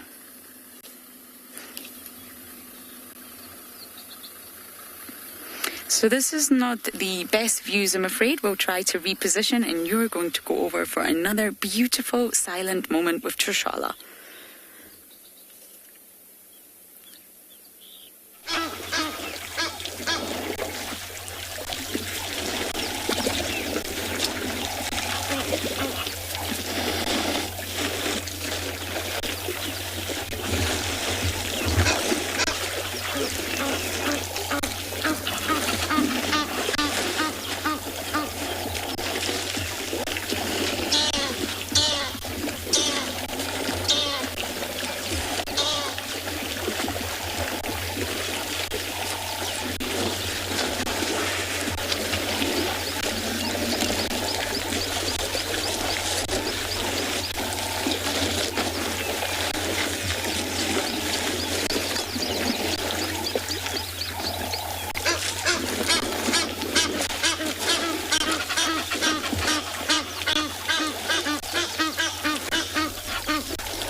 And over here we've gone from very little movement to absolutely no movement.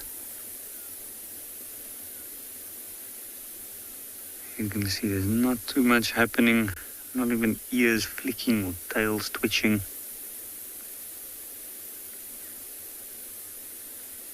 And that one's even stretched front left paw out over the dead branch. Almost as if she's fallen asleep while trying to stretch her claws or grab onto that branch.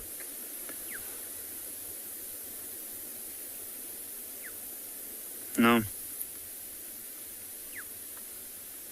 with lions, and this is the picture that people often picture or imagine when they do get to see lions during the day, is just sleeping lions. But it's actually quite interesting. It's not often that you get to see a whole group fast asleep like this. There's always something, one rolling around or one flicking tails, you can see that little eye just slowly opened and closed again.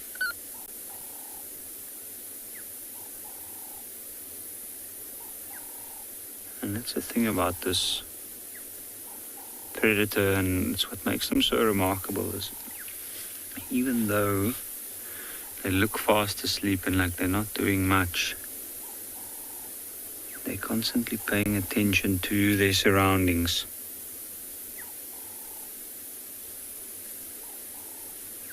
There's a small watering hole not far from where they are. And there are animals moving to and from that. And I think they have to be aware of what's going on around. There's also the possibility of the rest of the pride showing on. At the moment, we can only see 7 of the lions, which is 6 lionesses, 2 older ones, the rest are sub-adults, and then the young female and her brother, which is that little lion right there in the middle. In fact, I'm just going on a hunch here, but from what I know from these ones, he is the lighter one out of the 2, and he also looks slightly larger and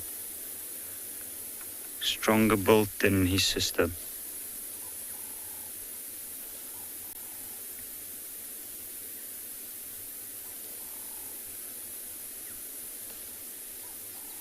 Maybe that's why he's a little bit more alert.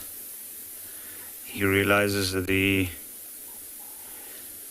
might be the future protector of a pride, and also trying to exercise his senses.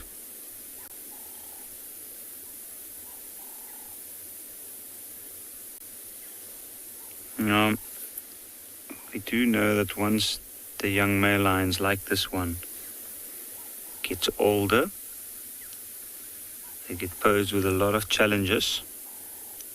And the first challenges for the first year is just to survive. If they do that, then the other challenges started. Trying to learn how to hunt, trying to make sure that they get enough food around the carcasses, even within their own group, to be big and strong.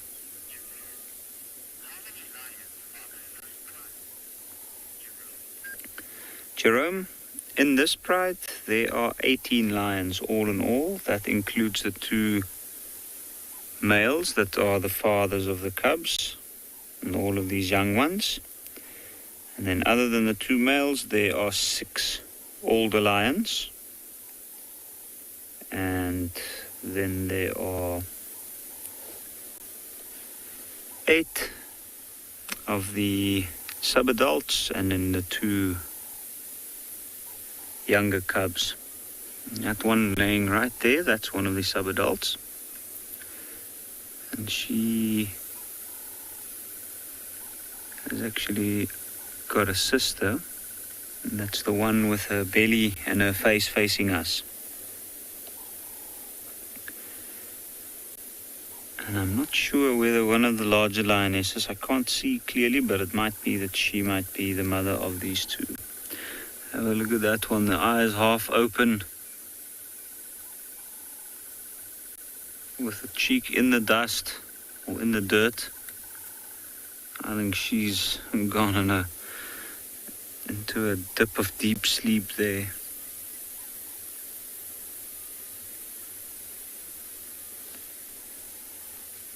Now one of the reasons why they do sleep like this during the day is it helps them with regulating their body temperature to an extent.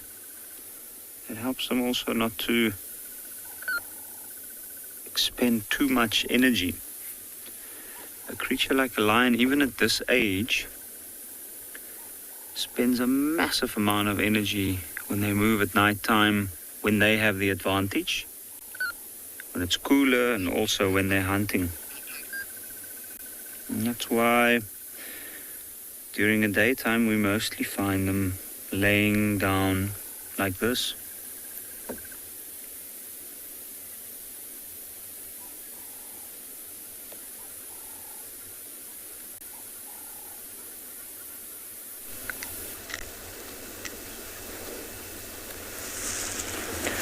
So our elephants have decided to go on a rest while some are walking out, heading to graze. You can tell there's a communication that went through. Previously they were all resting and just throwing some sand onto their body. And the matriarch communicated saying, we need to move on.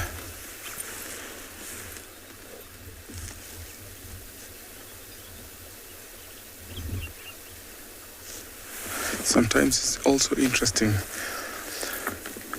asking myself so many questions. What goes through the elephant mind? What makes them come to a place like this? What makes them stop? What makes them move? And how well they communicate. That is very interesting, that whoever came up with that knowledge of knowing elephants communicate in an infrasound really helped it out, because we can see that it's actually an infrasound, because there was no any audible noise coming out from the elephants. They just slowly started moving, and that's definitely the infrasound that went through. Because what is so important for elephants, and that's the reason why they came to that waterhole, drank, and then decided to go. So these waterholes are visited daily, and for some reason they're used by other animals. And elephants being the keystone species, you find that in places where there are dry condition, you find that elephants will always dig for water thanks to their tusk. And so those tusks help them excavate the sand, and sometimes they use their forefeet and trunk, then carefully suck up the water. So at a place like where we just saw those elephants, looking carefully on the bank, they've dug that out, so making it even more suitable for these elephants to come and drink. Now they're slowly heading back to the marsh, where they'll spend the rest of the afternoon and then come back in the evening.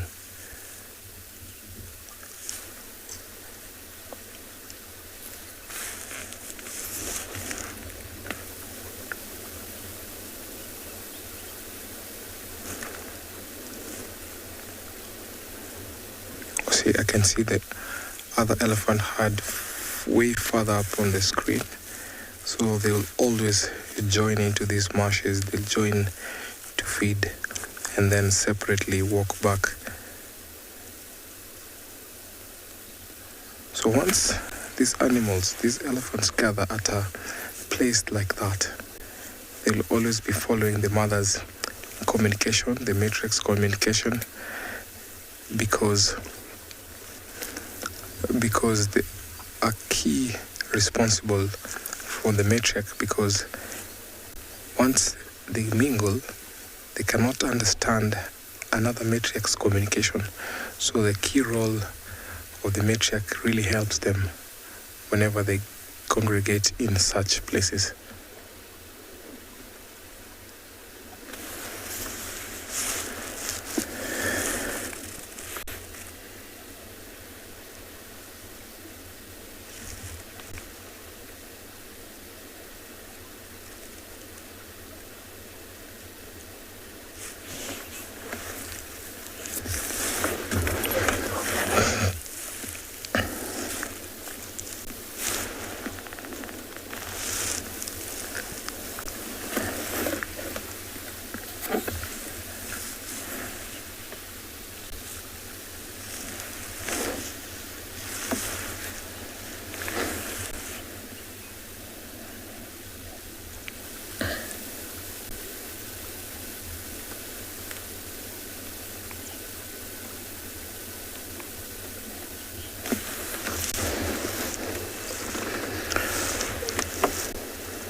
Watching these elephants walk toward the marsh, I'm going to send you over to Trish for a silent segment with her beautiful elephants.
I'm still with my big male leopard.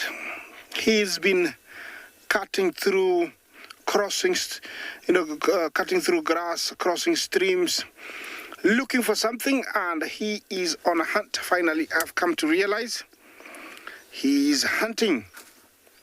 And this area has got a lot of warthogs. So the decision I've made is to stick with him for a little bit longer. Where he is, he can actually see a little bit farther. So he's just scanning to see what he can go for. This is a very, very, very big male leopard, and he's very close to the road. From a distance, you would mistake him to be a lioness, like I said before, but he's a very, very big boy. Yeah, first time I've seen him out in the open. Look at him, how big he is.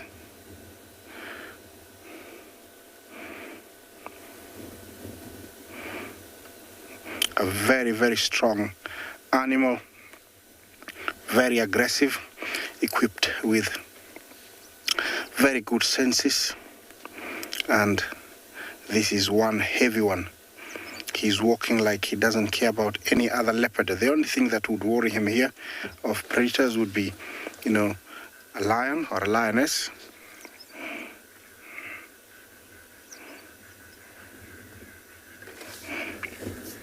Jerome, what is the lifespan of a leopard? In the wild, I would say around 20, although some people would argue that they can live longer. And in captivity, I think they can live for over 25. So they live less out here because it's very, very, very hard. Remember, this is an animal that spends most of its life alone. You rarely get to see two leopards together. And they're very, very successful. I think he's decided to go to the bathroom before continuing on. Right now, where he is, as you can see, I can see down, he can see really well. So if there is something, he can really pinpoint where it is.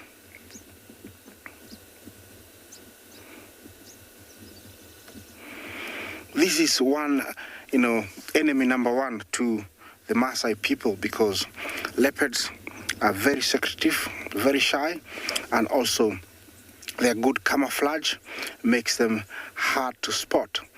Also, their nocturnal behavior makes them, really hard to detect at night.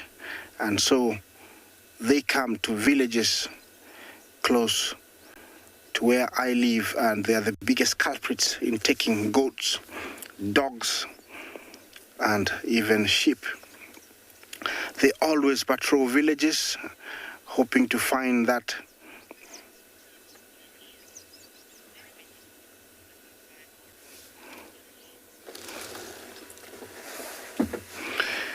Josh, thank you for your question. Are there many leopards in the Masai Mara?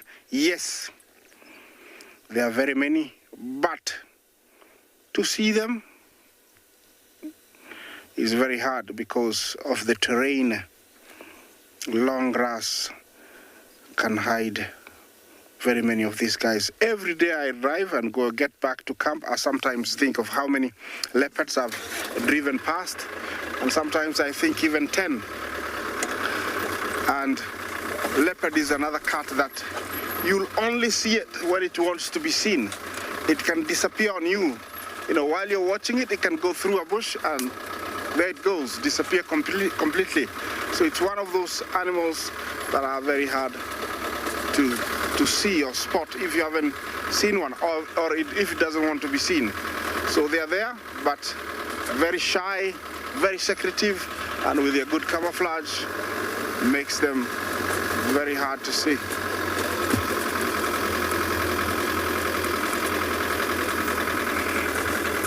Suk, how do leopards hunt in such an open area?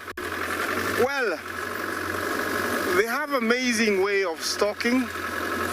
It's one animal that I believe sometimes it walks on its belly because they can really go down on their haunches and walk almost on their belly. And they are the best stalkers of all predators. Usually they stalk their prey until they're almost like 6 feet away. Then they pounce. That's how good they are. I've seen them a couple of times where they actually just pick up a scrub hair, off the ground, off the grass, without, the scrub hair noticing, the leopard was there. So they're very, very good stalkers and very, very patient. With their camouflage makes them very efficient. They do very, very well. I don't see anything as far as I can see, and I don't know where he's headed. It'll be very interesting to eventually see where he goes, but you can see how open it is. If there's something, you could see it. Let's follow him for a little bit longer, see where he goes, where he takes us. Could be interesting. This morning, he went into a warthog hole and sniffed it. I thought he was going to pull out a warthog, but there was nothing. Now I don't know exactly where he's headed. So we're just gonna be very patient with him and see.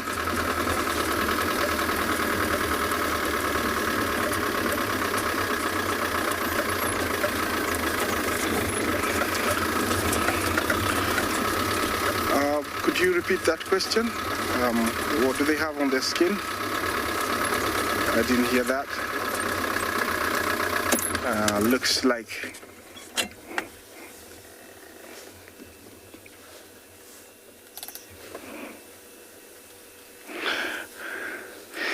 do leopards have spots on their skin as well as on their fur?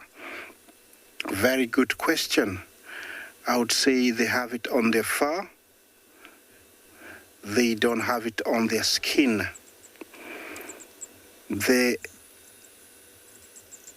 The behavior he's portraying right now, he has spotted a warthog hole, and the twitching of the tail tells me he's sniffing the air and he's getting ready to go and check out that warthog hole. Maybe there is a warthog. Let's see. They're very patient, leopards. And at his age, I think he has learned or mastered the art of hunting warthogs. He has sat down, and it's another behavior, tells me he's hunting for warthog. There is a warthog I can see.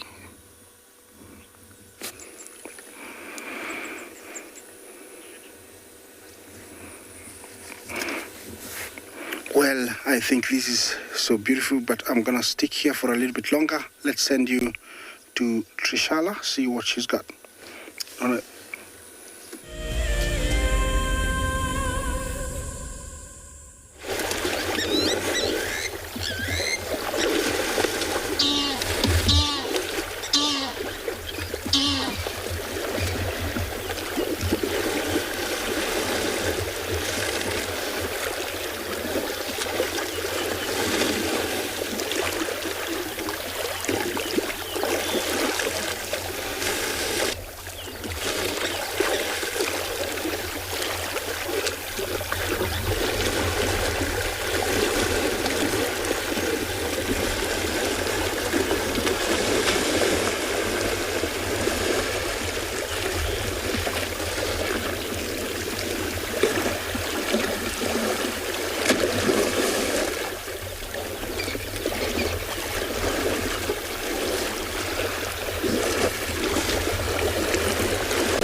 So welcome back to the manor where we've left the herd that was drinking, who went away to the marsh, and we come across another herd that is just grazing. They've been here for a little while. When we were watching that elephant bull, this herd was still here.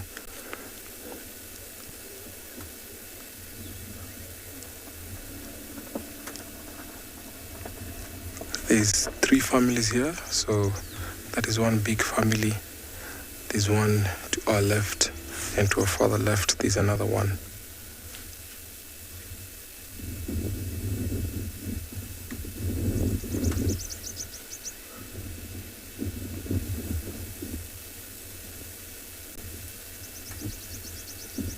It seems to me like there's a bull that walked into this herd. And you can see lots of the female that just holding up. You can see the bull to the right.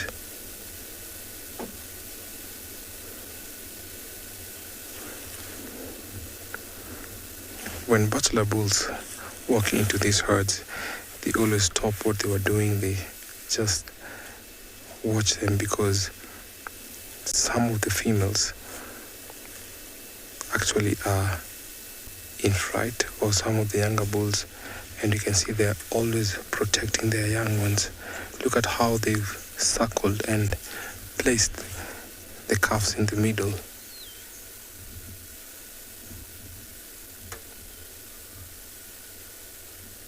Now a younger bull is approaching one of the females. Seems like there might be a female in estrus, and that is one of the behavior that we always witness in elephant.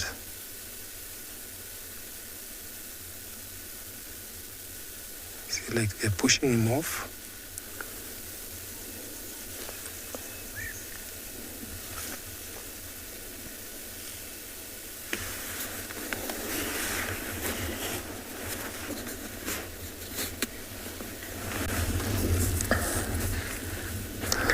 Jerry, will an elephant adopt a calf that is not hers? Yes, elephants are social animals. So in these herds, their sisters, their aunties, their cousins. So what happens if a mother is dead, or an elephant calf loses her mother or his mother? The immediate family member in the bloodline will always adopt that calf.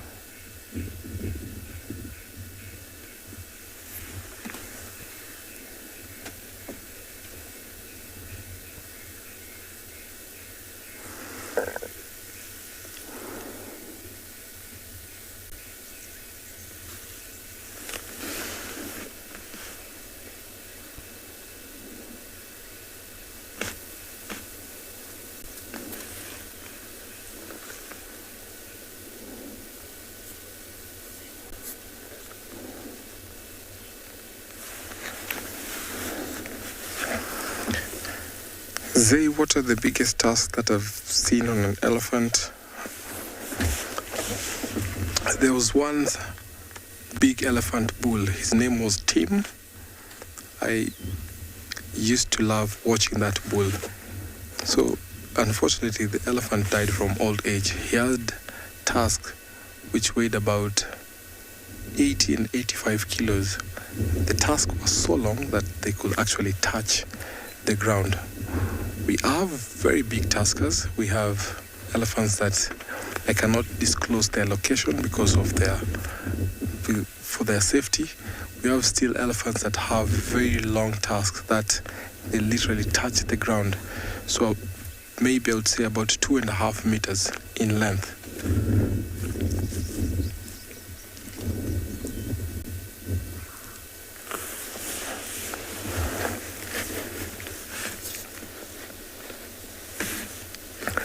So what's happening here, there's an elephant female that might be in estrus, and you can see there's a bull just following them.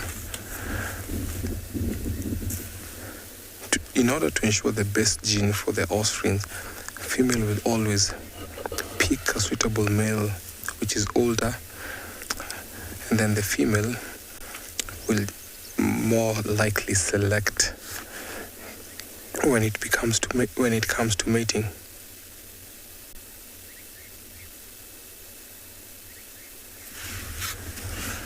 But you find sometimes when those big males are not present,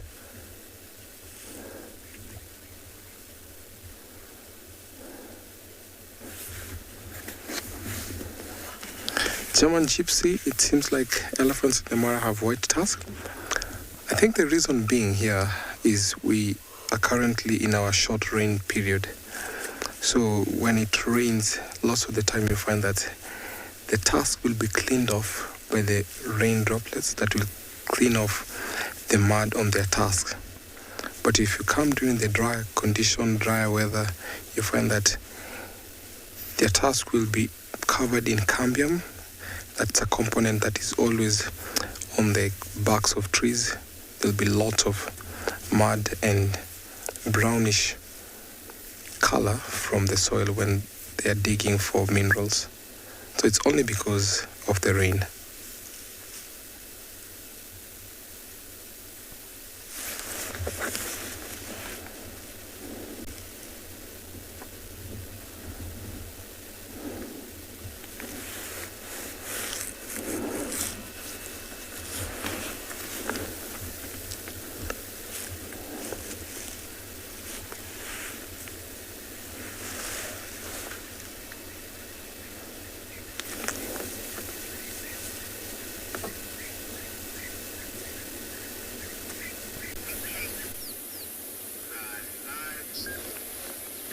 So we've left the sleepy lions and we've come over to a pile of elephant dung on the edge of a watering hole. And there you can see a red-billed oxpecker just landing on it. And you'll see it's picking up parts of that elephant dung and then going into that hole where the other one's sitting right at the top.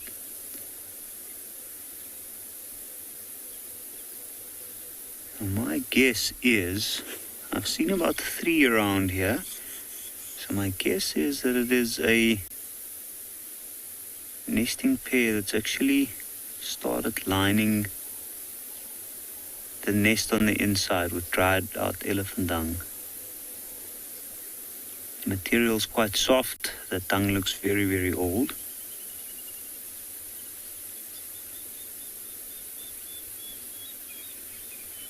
And the reason we see more than 2 birds is because they usually have quite a lot of helpers.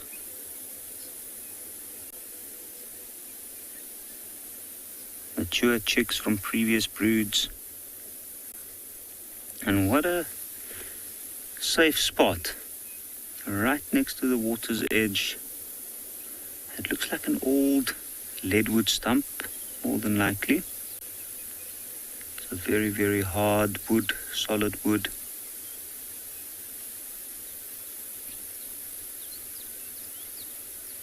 You can see a large pile of gathered plant material from that elephant dung. And that's all they're doing, flying straight back to the hole and then back towards the elephant dung.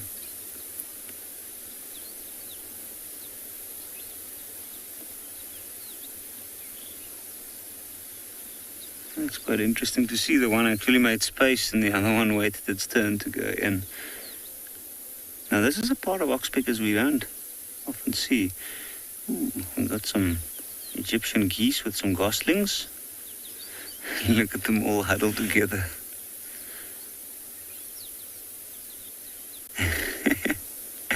Trying not to stray off too far from the group. In the waters here, you never know what might grab one of them.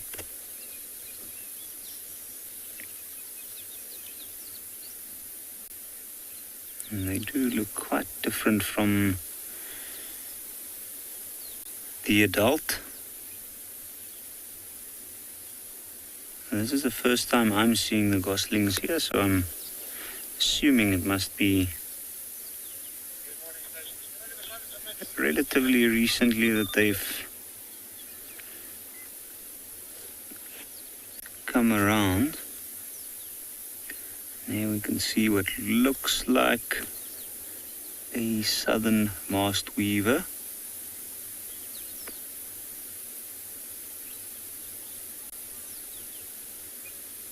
can see their nests right on the tips of the branches overhanging the water. Jerry, we have two different types of oxpeckers. We have the yellow-billed and the red-billed oxpeckers, and then you can see these are red-billed quillias. Look at the bright red color of that bill. Now, the oxpeckers we were looking at is the red-billed oxpeckers, and that's also because they have a bright red bill, and then the yellow-billed has a partly yellow bill. Also slightly larger than the red-billed. There's a lot of bird life around this watering hole this morning. It's quite interesting to see. And it's not too many very large mammals except for the hippos. And I've even seen these oxpeckers sitting on the hippos on occasions. Hippos do pick up quite a lot of parasites on their sensitive skin during the night time when they go feed in amongst the tall grasses along the dry riverbanks. And the oxpeckers often gather on top of them, even if it's just to bask in the morning sun. Like these hippos are doing. Not very active. I think they must have had quite a long evening due to the weather. It was nice and cool. And made their way back to the water this morning.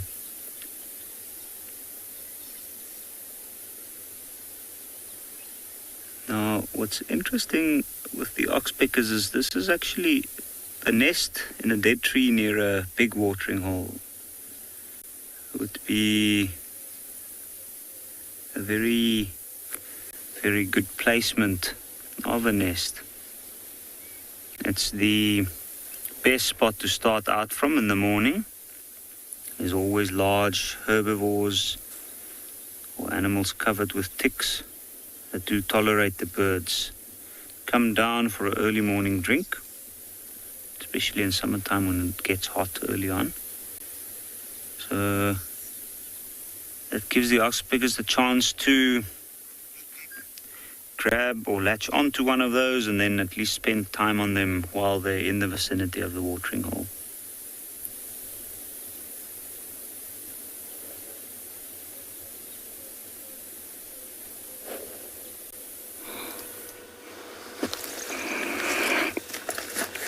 Well, today I've decided to stay with this huge male leopard, and he is hunting. He spotted some warthogs, but they left in a hurry. Now he's in a race spot, looking at, the grass, looking everywhere, and something just spoke to him, and he's just really focused on something now. What is he looking at? I think there is a few warthogs off to my left. Yes, he stood up. He has seen them, I think. Let's see. I don't know if he's going to hunt. Yes, he has decided to head towards the warthogs. So let's see what's going to happen. It looks like he loves warthog because this morning we saw him actually sniffing a warthog hole. He went inside. Usually it's very dangerous because that's how lions and leopards lose their carnassial teeth, because the warthog usually comes out at lightning speeds hitting them, and that's how they lose them. I don't know why he still got them, but he looks like he loves warthogs. That's how they start, leopards. He is walking much faster. If you can actually tell, much faster than the whole morning how he's been walking. I'm actually positioned in a very good spot, so I won't have to move very much. And it can be very messy when they hunt warthogs because it can be very loud. And this guy right now, he's not going for very fast animals. Warthogs are on top of his menu because they are much actually low to the ground, and I can actually stalk them very close before pouncing on them. He's only about 100 meters now from where they are. I don't know if he still sees them.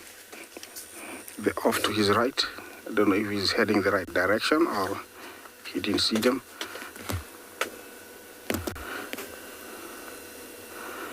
Yeah, he's still doing very well.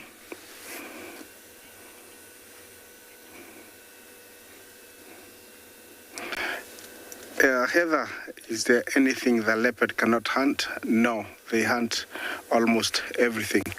Everything, as long as, it's out here in the plains, it's meant to be eaten. They'll hunt anything. He's walking like, he doesn't care. He hasn't started stalking. I don't know if actually he's going for these warthogs that are right in front of him. You see them there? I don't know if he's going for those ones. I don't know really if he's going for those ones. Yeah, I think he's picked up the warthogs now.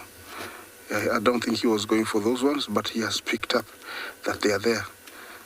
Yeah, the warthogs didn't know that he was going to go past them, but now it looks like he has gone into stealth mode, and very soon he's gonna start stalking. He's quite close because they're on the same frame. Leopards are very well adapted. They hunt fish, they hunt, birds, they hunt everything. Now they're on the same frame. He's going in. It can be very tense. Leopards, remember, are much more successful than lions and cheetahs. I don't know if it's going to happen. It only will happen when it happens. It can get very exciting. The good thing about leopards is that they can go really low on their haunches, almost, they can stalk almost touching a warthog before pouncing on it. I've seen that a few times. He's doing really well. He's getting close. The warthogs have got no clue what is just about to hit them. It's getting very exciting, guys, but from where I am, I cannot really tell you the distance between the leopard and the warthog. I don't know if it's close, I don't know if it's far. We're just gonna wait and see. They're just there. Something tells the warthogs all is not well.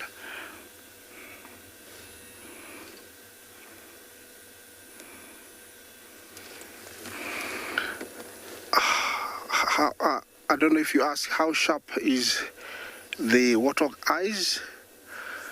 Yeah, they have very good eyesight, warthogs. Yeah, I don't know if the warthog...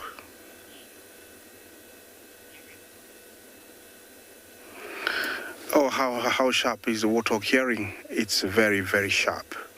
It's very, very good. Yeah, they can hear rasping in the grass quite quickly. So I don't know if they hear anything. Something can go very wrong, and they run towards the leopard, and that would be it. The sixth sense that doesn't exist is telling the warthogs something is not right, because there's no way that they have seen the warthog. They've seen the leopard. They are trying all they can, the warthogs, to try and pick up whatever is around, but they haven't seen him. If they did, they would be out of there. Hunts sometimes end very badly because you want the leopard to eat. At the same time, you want the warthog to survive. And so it can be almost happening, then all of a sudden tables change and the leopard loses. So until it happens is when we're really gonna say it has happened. The leopard, you can tell the tail twitching. That is a sign of, focus, aggressiveness. Definitely the warthogs don't know the leopard is there because the warthog is facing the leopard, but something tells the warthogs all is not well.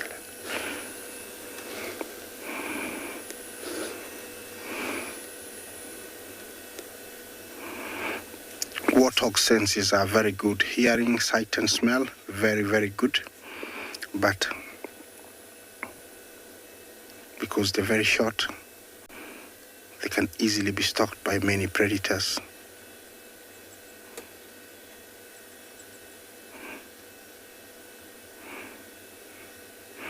You can tell the leopard is just lifting his head to try and see what's happening.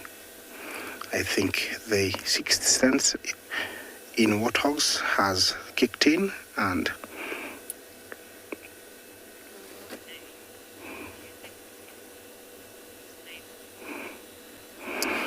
Renee, do I think the wind is in favor of the leopard? Let me see. No. Actually, I think over there it keeps changing. That's why the warthog might have picked up. You see, the wind was heading from actually east to west, and I think they picked up a whiff. And that's how a hunt sometimes just ends. Can be very exciting at the beginning, but it ends like that. So the warthogs leave to say, we thought there was something and that's why we left. Okay, let's take you to another live location.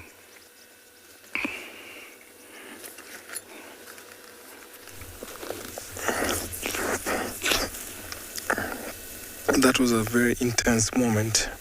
You always wish the best for both species.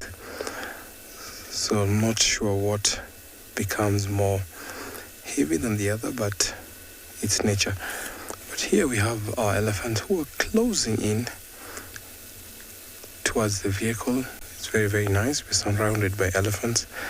It's a nice feeling when they always come towards us. We always give them space. We only want them to be free as possible. So it's always a delight when they walk closer to the vehicle. Elephant mothers with calves can be a little bit aggressive. So we're always careful when approaching them with such youngsters.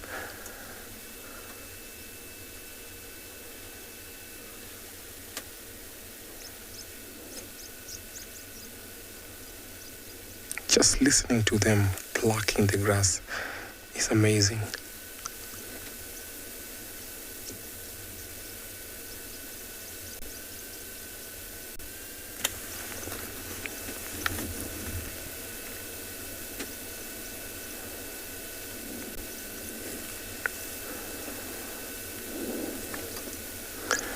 The reason these elephants come to such places where there is favorable grass for them to feed is because of the matriarchs, who are the oldest females in the group, and they have the environment knowledge, such as where to find water in the dry season, where to go when they need to find nutritious food.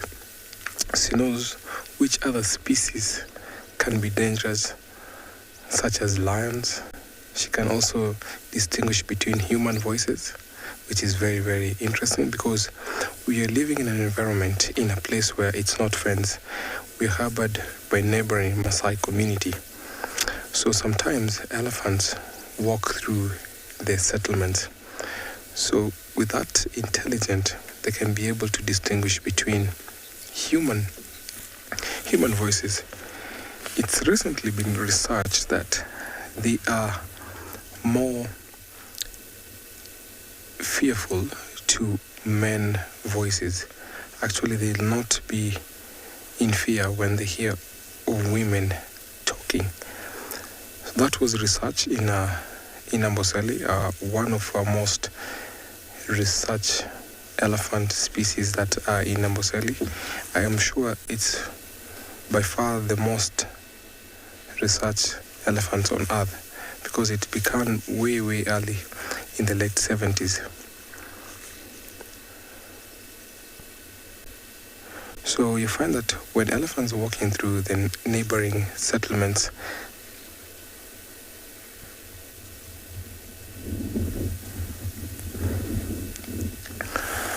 Lauren, I think the reason why elephants are missing the tails here is because, one, it can be due to predation, or sometimes when elephants are fighting off each other, because remember, elephants have teeth. You can see how they're placing the food into their mouth. So those molars can also inflict injuries. They can actually chop off the tails. So it can either be chopped off by other elephants when they're playful, when they're biting each other on the tails, because that is a behavior that I've witnessed, especially at waterholes. So it can be predators or other elephants.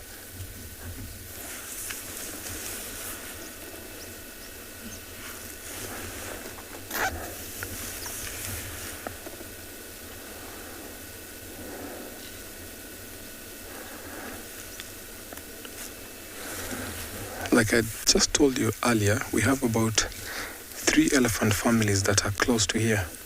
So the knowledge of the matriarch is so important, because her social status shows and can recognize which matriarchs can be, which other elephants are friendly and which are to be avoided.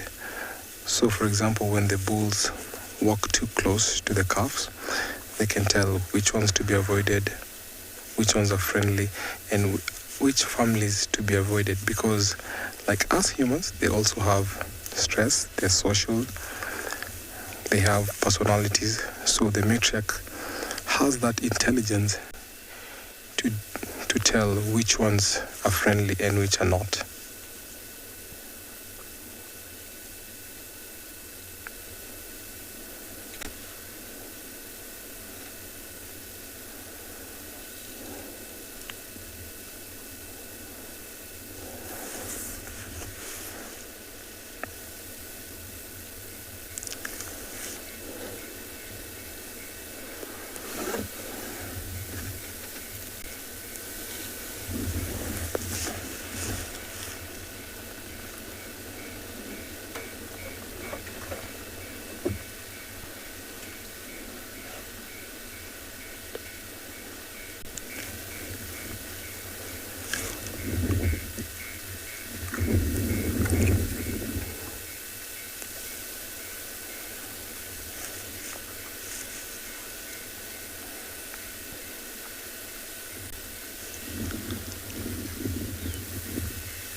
Hi everyone, and good morning. I know we've been absent for a while, but we've been adventuring around trying to see what's happening elsewhere in the reserve, because we always are at the dam and there's always animals here, but we thought there's got to be something elsewhere. Saw some impalas, saw some babies, saw a few other elephants, but on the whole, on this rather cold and dreary summer's morning, most of the animals seem to be hiding. I wonder if they know something that we don't. Well, everyone, this is turning out to be quite a lovely day, though. It's nice to always watch the elephants. Hi, my name is Mike. Behind the camera is BK, and you've joined us at Eco Training's Pridelands Conservancy. Rather late in the morning, I suppose. But better late than never. And it's always nice to just have the elephants coming to the dam. Oh, there's a zebra as well coming down now. Well, I suppose we should have just come here first. Seems like all the animals are. I'm going to start coming down. Oh. It's not often that you see an animal make a little misstep like that. Slipped over that little log. Checking carefully for signs of danger before approaching. The nice thing is that with all these elephants around, it's probably going to be quite safe. They're very large and intimidating animals, so most others would keep their distance. Not that they're paying much attention right now. They're all very focused on what they're doing in the dam. All of these are bulls, by the way. Some are younger, some are older, but all of them are male elephants. Massive groups of them. Oh, I think I might have just lied to you. I think that one in the water on the left might actually be a female. It's difficult to tell because I see a couple of fairly young bulls that really are... Oh no, the poor zebra got chased by an elephant. This elephant just came storming through, charged up at that zebra. The zebra ran off. but it seems like they've figured out their differences. The zebra's going to keep coming down to the water. It's interesting, it's going to have to come down quite close to all that mud, which is not great for the zebra, because it can maybe get its feet stuck in that mud as you watch it as it walks over, which it has to be very careful. If something like a lion or a predator would rush out at the zebra right now, it would be quite dangerous because it can easily stumble or misstep and end up slipping and hurting itself.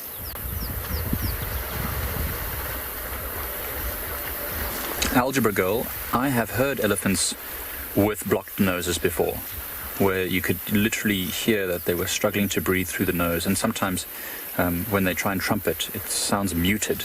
So I definitely think that they can get a cold. I've never heard one sneeze before, which is something I'd really like to experience at some point. Hopefully not when it's too close to us. I suspect that they can have quite an explosive sneeze. Oh, the zebra didn't even come down and drink. It's deciding to move off. But yes, I think, so, elephants have got huge bodies, so it takes a long time for them to heat up or cool down, but once they are either of those things, it takes also a long time for them to change. So even though we felt a bit chilly this morning, the elephants were probably just fine. It would take quite a while for them to start feeling the chill. You see the zebra navigated itself all the way around to the other end of the dam, just avoiding most of the mud. But it's also in a bit of a tricky position now, because if a predator happens to pop its head over the dam wall, it will see the zebra very close, and that could also be quite risky for that zebra. Well, anyway, so far so good. See if anything else happens.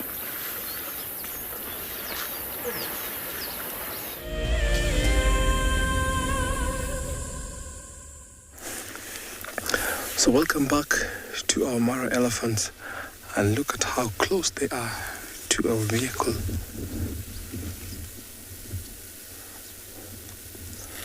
So the matriarchs have communicated. The matriarch has said it's time to move on. Maybe time to go and drink in the mud bath. I can see one elephant actually spraying his body with mud. Very, very nice to see.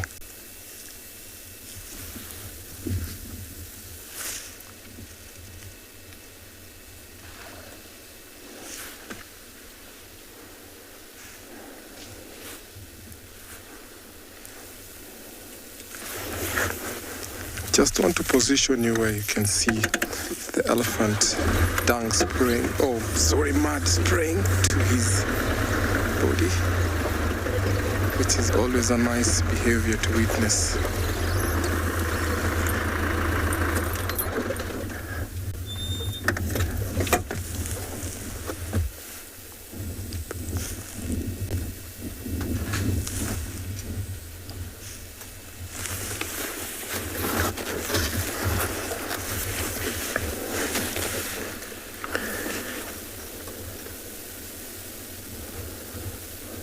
That is one way of cooling off.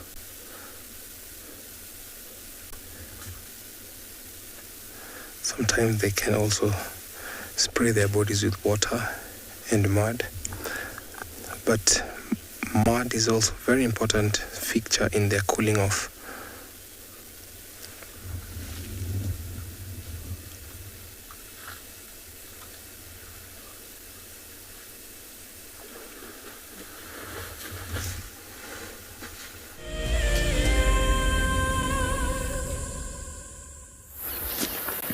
These elephants here look like the youngest of the bunch.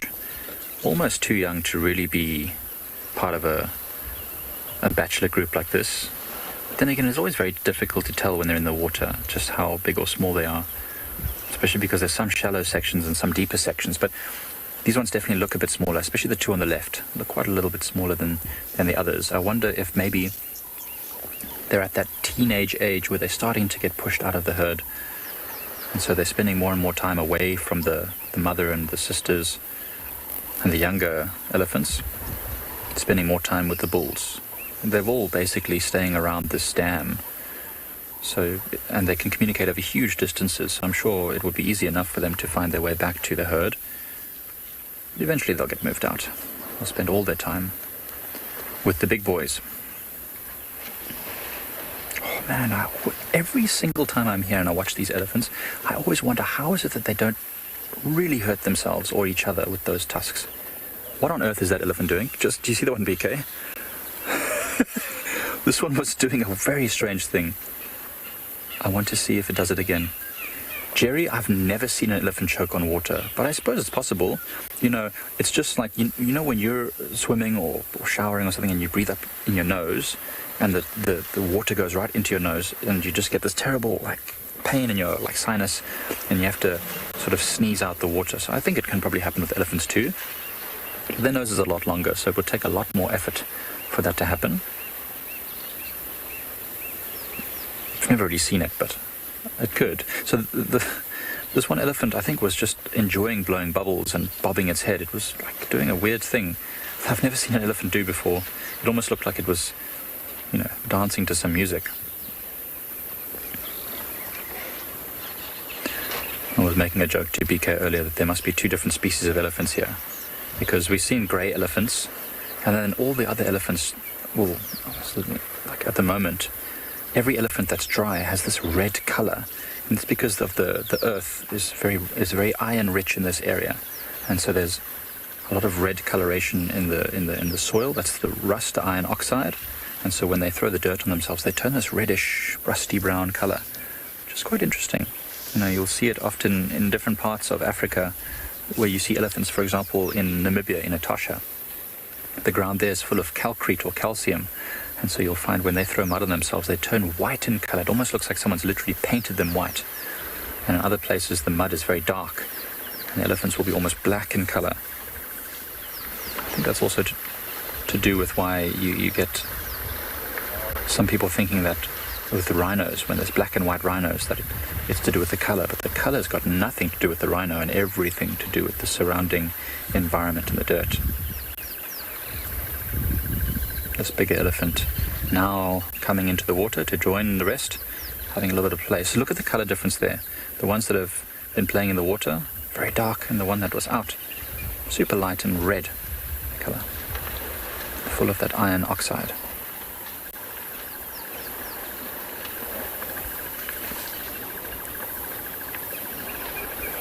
See, that elephant there's got very small tusks, the one on the left.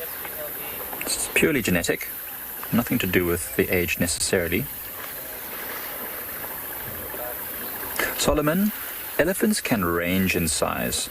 I'd say, generally speaking, a female elephant, when she's as big as she gets, more or less, would probably be about 4 tons, maybe up to 5 tons if it was a really big female.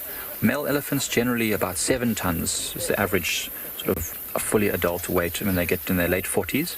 But there is a record of an elephant. I can't remember where it was. I think maybe it was in Angola or something a long time ago, which was 11 tons, 11,000 kilograms. What is that in pounds? Maybe like over 20,000 pounds. That's crazy. That's a massive elephant, huge elephant. It's very unusual for them to get that size. And of course, they say elephants will grow their whole life, getting bigger and bigger and stronger, and that is true to a certain extent. But once they start losing their teeth, they might get older, but they struggle to feed and get enough to sustain themselves, because they only grow a limited amount of teeth in their whole life. I think it's 7 sets, 6 sets. I can never remember that. That's one fact that always eludes me. But once those sets of teeth are completely gone, then the elephant won't be able to feed effectively anymore. They've got a terrible digestive system as it is. Only about 40% of what they eat actually gets digested. The rest passes through. Which is why we use the elephant dung for so many things. Like if we burn it, there's still herbs in there that can smolder and create beautiful, nice smelling smoke. And that's why many fruits as well get picked up by squirrels from being in the digestive tract of an elephant. It's not digested yet. It's been maybe cracked open and crushed by the teeth, but still there for the squirrels and other animals to pick through. I've actually eaten a marula fruit that had passed through an elephant's digestive system before. It was delicious. I wouldn't do it again, though. It was a dare. It was very juicy and soft and very well sort of squashed up, but it was not at all broken. The skin was completely intact. the only reason I would have done it. I know people say that you can get moisture from an elephant's dung if you were really desperate. I tell you what, you'd have to be super desperate.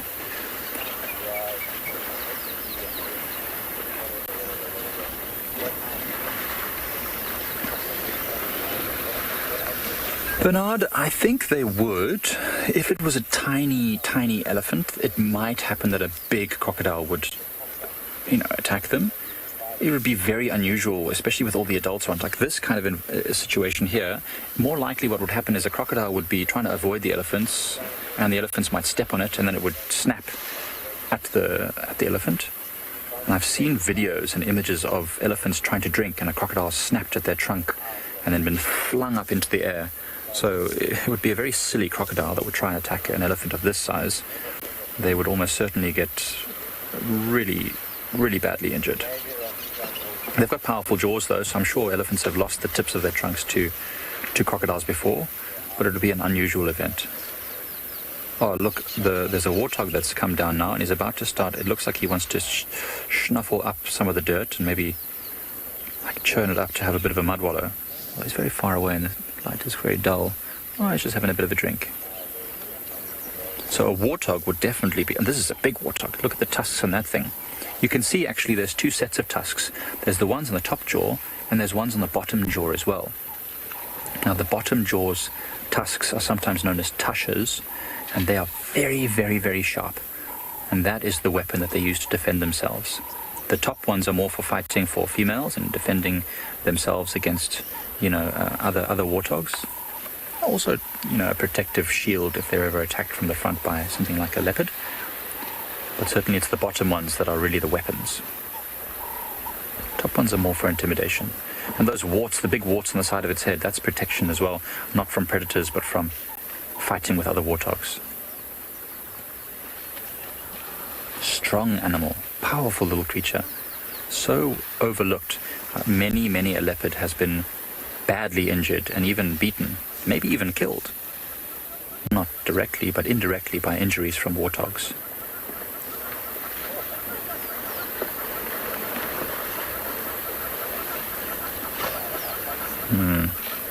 Very, very alert. This might actually be the same warthog that we witnessed sharing a den with the clan of hyenas. I don't know if you saw about a month ago, we filmed this amazing interaction between the warthogs where they almost touched noses. Well, this one almost touched noses with some of the hyenas and actually escorted the female warthogs to the den, the burrows. It was very interesting to watch. I'd never witnessed it before. Apparently it has happened occasionally. And even though, a hyena is a formidable animal, second, I guess, on the hierarchy of predators, the warthog didn't seem to have any fear at all.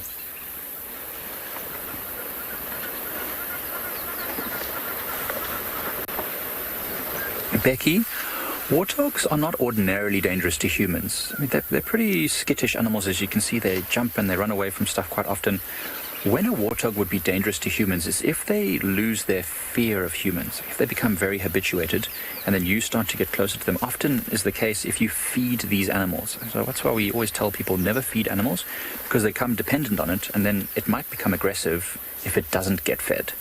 And otherwise, another thing that we always tell our students and guests on safari, especially if we're on walks, never walk in front of a warthog burrow. Because what might happen is the warthog might get a fright, rush out of the burrow, and in doing so, knock you over, and those very sharp tushes might slice you up, and that would not be very pleasant. Actually, had a pet. When I was living, I used to live in Zimbabwe. I was born in Zimbabwe. I used to have a pet called Life. It was a dog, quite a slender, big dog. And he chased a warthog into a burrow. Got terribly injured. A hyena could definitely, that's a great question, because we saw the hyena and the warthog interaction. A hyena could kill a warthog. But remember, hyena's strength is really in their teamwork and coordination, especially if there's a big clan. So now, if a hyena was very hungry, it could coordinate with other hyenas to trap and capture a warthog. But one-on-one, it's a terribly strong opponent. a very dangerous animal to try and catch. Remember, everything is about cost versus reward. The cost of being injured by a warthog is, or the chance of being injured is quite high, so the cost will be very high. The reward could also be great, because a warthog is quite a big, strong animal, lots of meat on it. But an impala lamb would be much easier, much less meat, but almost zero chance of being injured by an impala. A nice little chance for a dust bathing session now. Look at that big elephant bull just moving through there. And, just like everything is about power levels in the bush, that big elephant is much more powerful, so the others will always move out of the way.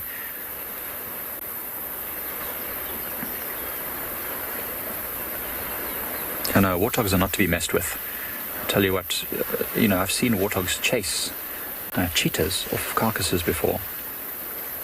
Because a cheetah is not a very formidable animal. I mean, it's well designed for what it does, which is to chase down small animals and catch them at speed. But to defend a carcass, even against a warthog, is almost impossible for a cheetah. They just don't have sharp claws or very big teeth or lots of muscles to intimidate. And warthogs will just run straight in there. I feel like I've seen a video of a warthog even attacking a leopard when the leopard tried to catch its youngsters. The warthog just came tearing in there, bowling over the leopard, almost throwing it up into the air. I think the leopard did manage to escape with one of the youngsters, but it was probably a very close call.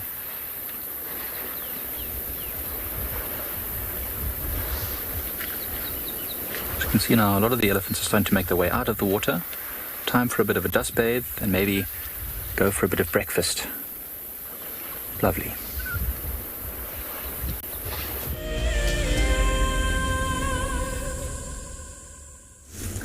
What an interesting behavior there. The elephants are sunbathing, while here we have elephants that are mud bathing. You can see these two actually on the ground scratching their bellies off, plastering their bodies with mud. So it's a role of the matriarch who pick a spot where it's suitable for them to mud birth. You can see that young one busy scratching his stomach and pestering his body with mud.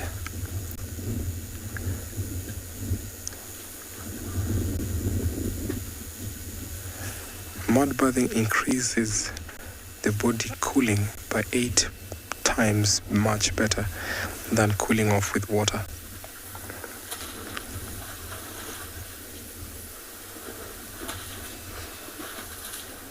So this is the ritual that always perform every day, and after doing that they'll pick a stump where they'll go and scratch against to get rid of ticks and other bugs on their body.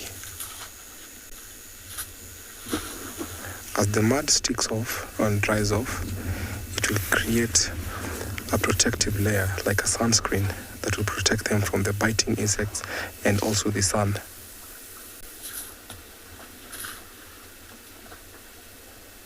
See, the youngster has joined in, watching the mother how it's done.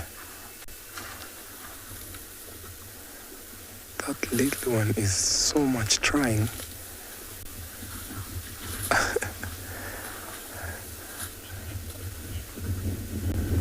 How cute is this?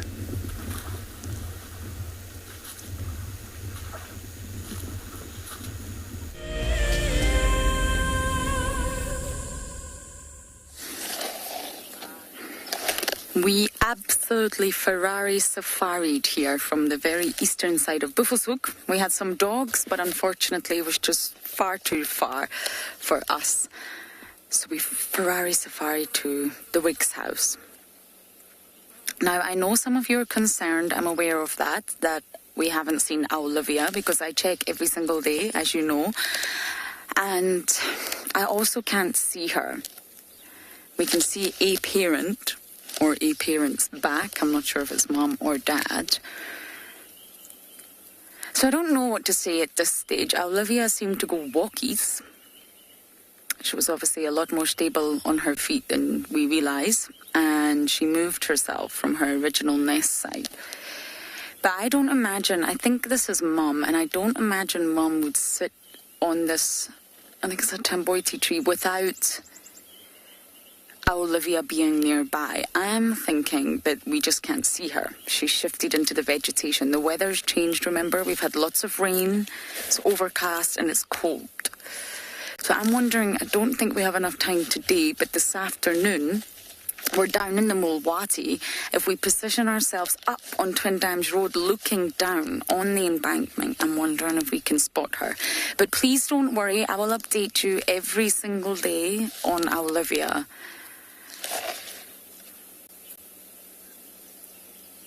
Jerome, you're asking, do I think the parent would move her?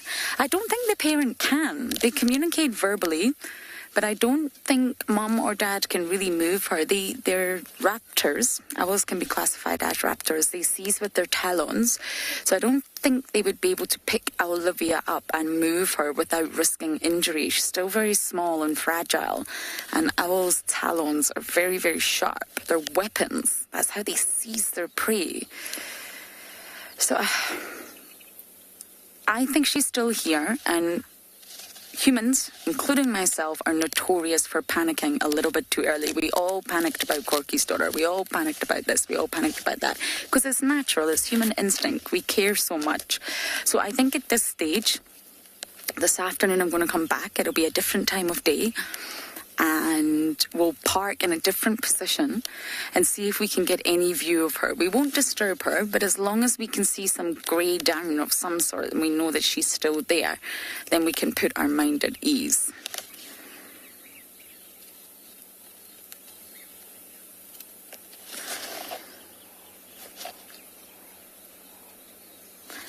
Tyler, you're asking, do owls perform something for their young?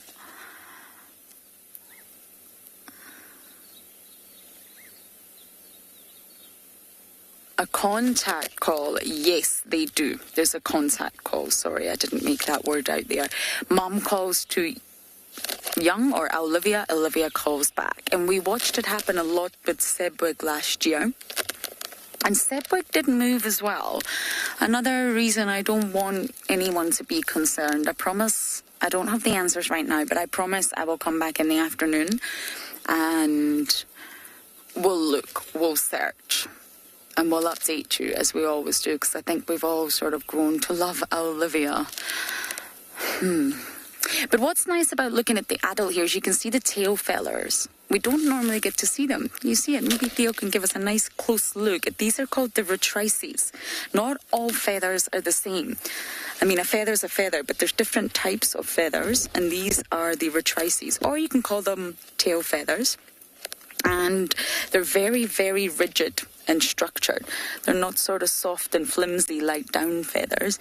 And this is because they're used in steering and stabilizing during flight. You see that? Very rigid. And they need them to be because they're like a rudder, a steering rod.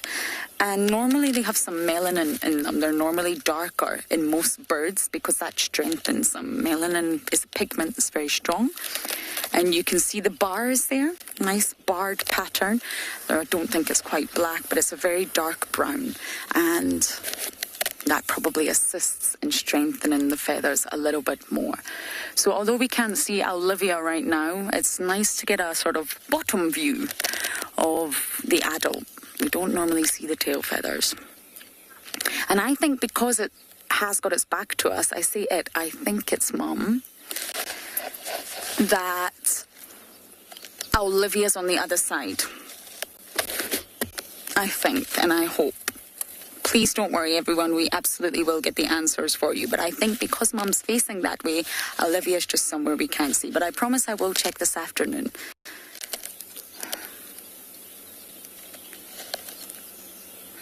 The vegetation is just so dense now, and the thicker the vegetation always makes it a little bit tricky for us to get signal as well. So that could be another reason that we couldn't get the best signal with Tandy and Son today. Look, quickly, a little bee eater. Over here, Theo. We haven't got much long, but you see the bird? A little bee eater sitting right where Olivia... Oh, no! Maybe we're not going to end on that after all. Well, thank you, everyone, for jumping on board. It's always a pleasure. Please do jump on this afternoon. Bye for now.